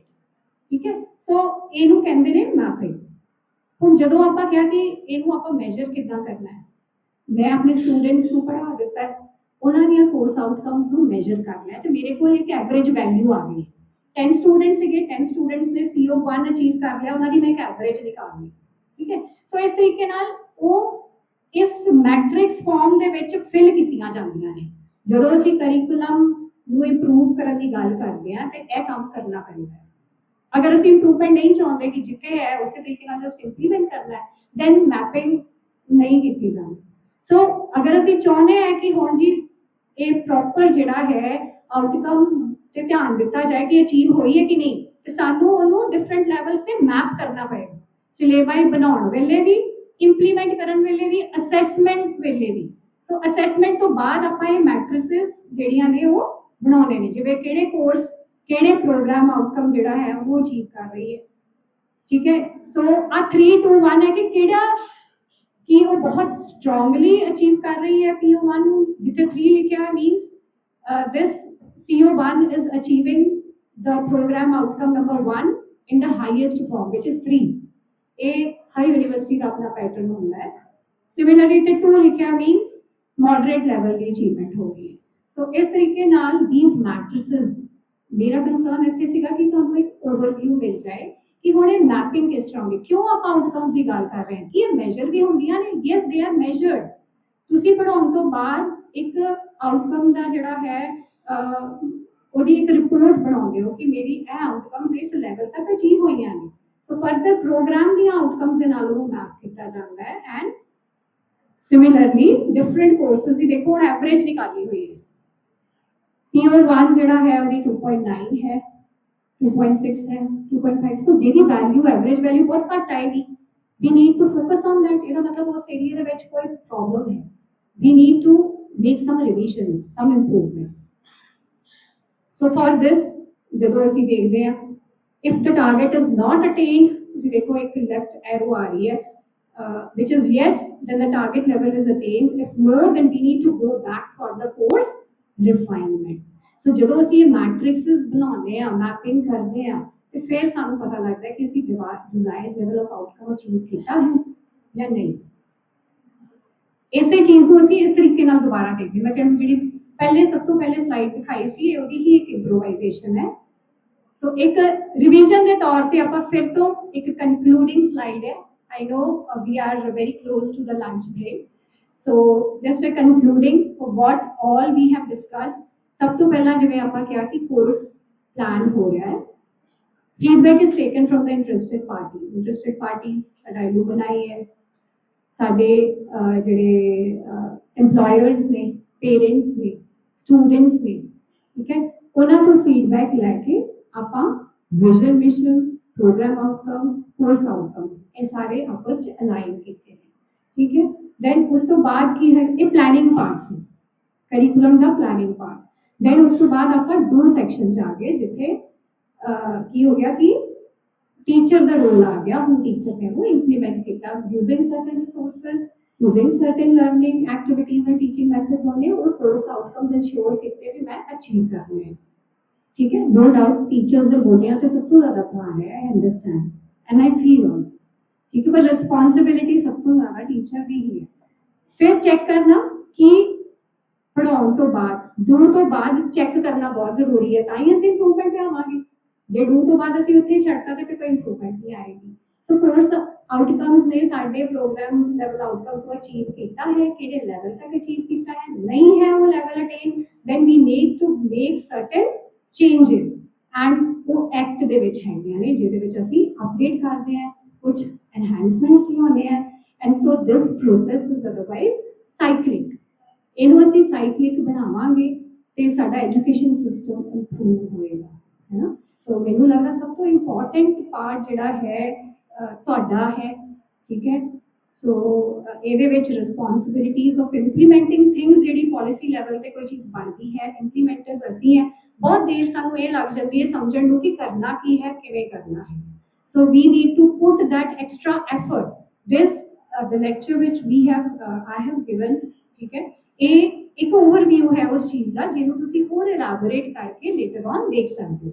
ਜਿਵੇਂ bloom ਟੈਕਸੋਨਮੀ ਹੈ, ਤੁਸੀਂ ਉਹਨੂੰ ਆਪਣੇ classroom level ਤੇ implement ਕਰ ਸਕਦੇ ਹੋ, ਠੀਕ ਹੈ। ਉਸ ਦੀ ਲਾਈਟ ਵਿੱਚ ਅਸੈਸ ਕਰਨਾ, like I tell my students period ਦੇ ਵਿੱਚ ਕਿ ਜੇ ਬੇਟਾ ਤੁਸੀਂ ਇਹ ਇੱਕ ਆਬਜੈਕਟਿਵ ਬਣਾਇਆ ਹੈ ਕਿ the student will be able to define computer, ਤੇ ਕੀ ਤੁਸੀਂ ਇਵੈਲੂਏਸ਼ਨ 'ਚੋਂ ਕੁਐਸਚਨ ਪਾਇਆ ਹੈ ਡਿਫਾਈਨ ਕੰਪਿਊਟਰ?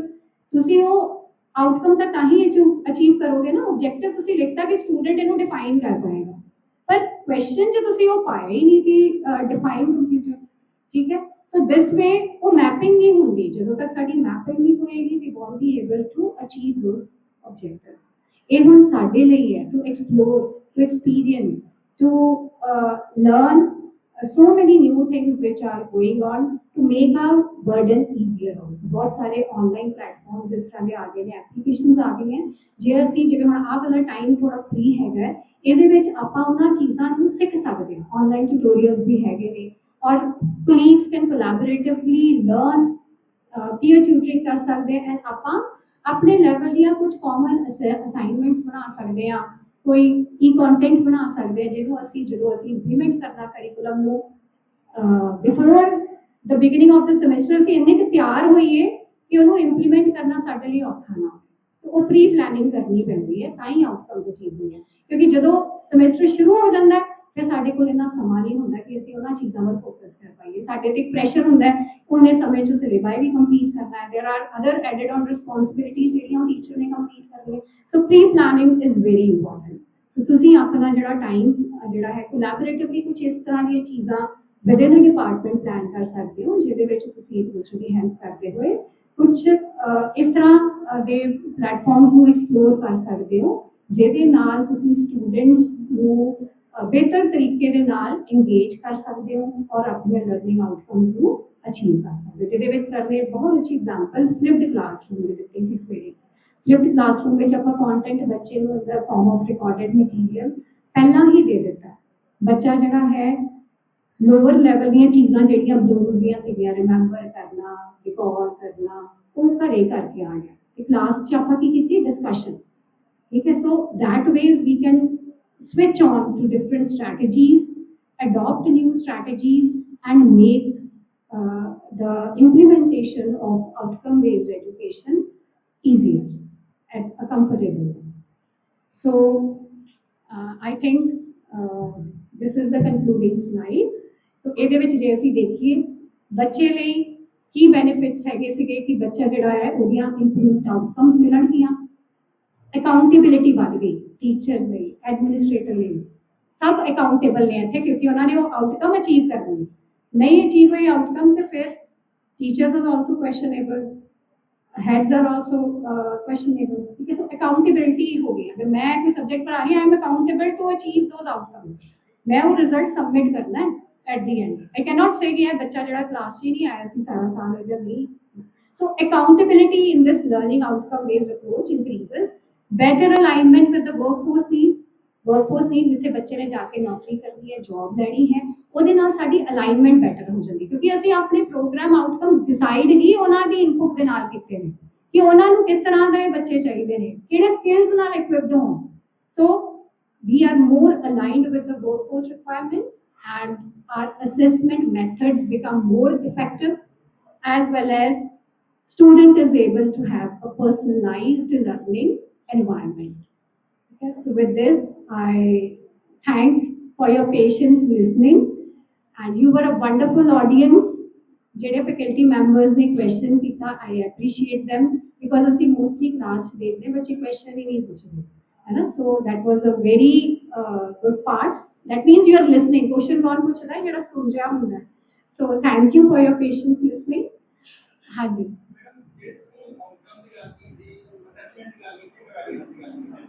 ਜੀ ਉਹਦੇ ਸਟੂਡੈਂਟ ਟੀਚਰ ਦੀ ਰੇਸ਼ੋ ਕਿੰਨੀ ਹੋਣੀ ਚਾਹੀਦੀ ਹੈ ਤਾਂ ਕਿ ਉਹ ਚੰਗੇ ਤਰੀਕੇ ਨਾਲ ਜਿਹੜਾ ਹੈਗਾ ਵਾ ਉਹ ਆਪਣੇ ਆਊਟਕਮ ਨੂੰ ਜਿਹੜਾ ਹੈ ਕਰ ਸਕੇ ਸੈਕੰਡਲੀ ਉਹਨਾਂ ਨੂੰ ਟਾਰਗੇਟ ਕਰ ਸਕੇ ਵੈਸੇ ਤੇ 1:40 ਜਿਹੜਾ ਹੈ ਹੁਣ ਤੱਕ ਜੋ ਸਾਨੂੰ ਇਨਫੋਰਮੇਸ਼ਨ ਹੈ ਉਹਦੇ ਵਿੱਚ 1:40 ਹੁੰਦੀ ਹੈ ਕਿ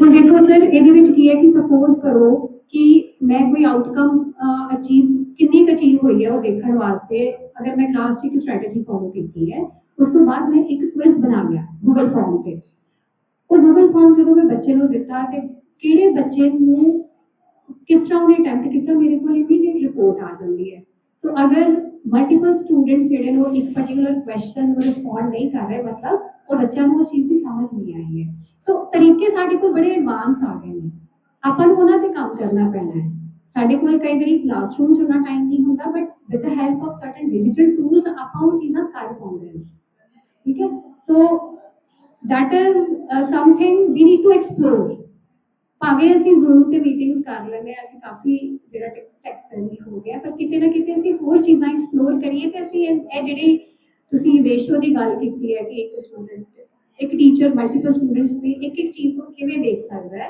ਉੱਥੇ ਅਸੀਂ ਕੁਝ ਸੌਫਟਵੇਅਰਸ ਦੀ ਹੈਲਪ ਲੈ ਕੇ ਜਿਵੇਂ ਮੈਂ ਆਪਾਂ ਕਈ ਵਾਰ ਬਹੁਤ ਇੰਟਰੈਕਟਿਵ ਕੁਇਜ਼ਸ ਬਣਦੇ ਇੰਟਰੈਕਟਿਵ ਕੰਟੈਂਟ ਬਣਦੇ ਹੈ ਜਿਹਦੇ ਨਾਲ ਜਿਵੇਂ ਕਿ YouTube ਦੀ ਵੀਡੀਓ ਭੇਜੀ ਹੈ ਉਹਦੇ ਵਿੱਚ ਕੁਐਸਚਨਸ ਪੈ ਜਾਂਦੇ ਨੇ ਠੀਕ ਹੈ ਉਹ ਇਸ ਤਰ੍ਹਾਂ ਦੇ ਵੀ ਸੌਫਟਵੇਅਰਸ ਆਉਂਦੇ ਨੇ ਕਿ ਤੁਸੀਂ ਬੱਚੇ ਨੂੰ ਕੰਟੈਂਟ ਦਿੱਤਾ ਤੇ ਉਹਦੇ ਵਿੱਚ ਬੱਚੇ ਨੇ ਰਿਸਪੌਂਡ ਕਰਤਾ ਉਹਨੂੰ ਦੇਖ ਕੇ ਹੈ ਨਾ ਸੋ ਤਰੀਕੇ ਸਾਨੂੰ ਲੱਭਣੇ ਪੈਣੇ ਨੇ ਕਿ ਜਿਹਦੇ ਨਾਲ ਅਸੀਂ ਉਹ ਜਿਹੜਾ ਟਾਸਕ ਹੈ ਆਸਾਨੀ ਨਾਲ ਕਰ ਪਾਈਏ ਹਾਂਜੀ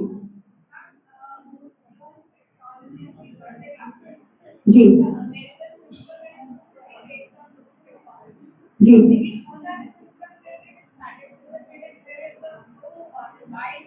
देयर इज वाइड गैप बिल्कुल जी बिल्कुल बिल्कुल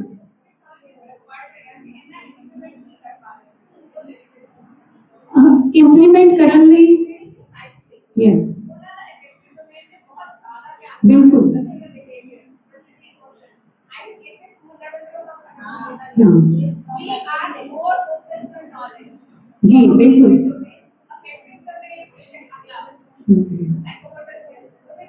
नहीं कर रहे so that is where we need to bring change ਹੁਣ ਸਕੂਲ ਵਾਲੇ ਵੀ ਇਸ school education is also focusing on this ਦੇ ਬਿਕੋਜ਼ ਉਹਨਾਂ ਨੇ ਕੰਪੀਟੈਂਸੀ ਬੇਸਡ ਸਾਰਾ ਆਪਣਾ ਜਿਹੜਾ ਹੈ ਅਸੈਸਮੈਂਟ ਸਿਸਟਮ ਬਣਾ ਲਿਆ ਹੋਇਆ ਸੋ ਜਿਹਦੇ ਵਿੱਚ ਮੈਂਡੇਟਰੀ ਹੋ ਗਿਆ ਤੇ ਡੈਫੀਨੇਟਲੀ ਜਿਹੜਾ ਹੈ ਹੈਂਡ ਹਾਰਟ ਐਂਡ ਹੈਡ ਇਕੱਠੇ ਹੀ ਚੱਲਣੇ ਚਾਹੀਦੇ ਤਾਂ ਹੀ ਆਪਾਂ ਉਹ ਆਊਟਕਮਸ ਨੂੰ ਅਚੀਵ ਕਰ ਪਾਵਾਂਗੇ ਐਂਡ ਆਈ ਥਿੰਕ ਕਈ ਵਾਰੀ ਅਸੀਂ ਬਲੂਮਸ ਨੂੰ ਥਿਓਰੈਟੀਕਲੀ ਤੇ ਪੜ੍ਹ ਲੈਂਦੇ ਹਾਂ ਪਰ ਉਹਨੂੰ ਪ੍ਰੈਕਟੀਕਲੀ ਕਰਨ ਲਈ ਕੁਝ ਇਨੀਸ਼ੀਏਟਿਵ ਇਕੱਠੇ ਲੈ ਲਈਏ ਤੇ ਸ਼ਾਇਦ ਵੀ ਕੈਨ ਅਚੀਵ ਹੈ ਨਾ ਇੱਕ ਦੂਸਰੇ ਨਾਲ ਐਜ਼ ਯੋਰ ਜਿਵੇਂ ਤੁਸੀਂ ਇੱਕ ਪਾਰਟਿਕੂਲਰ ਡਿਪਾਰਟਮੈਂਟ ਨੂੰ ਬਿਲੋਂਗ ਕਰਦੇ ਹੋ ਤੁਸੀਂ ਇੱਕ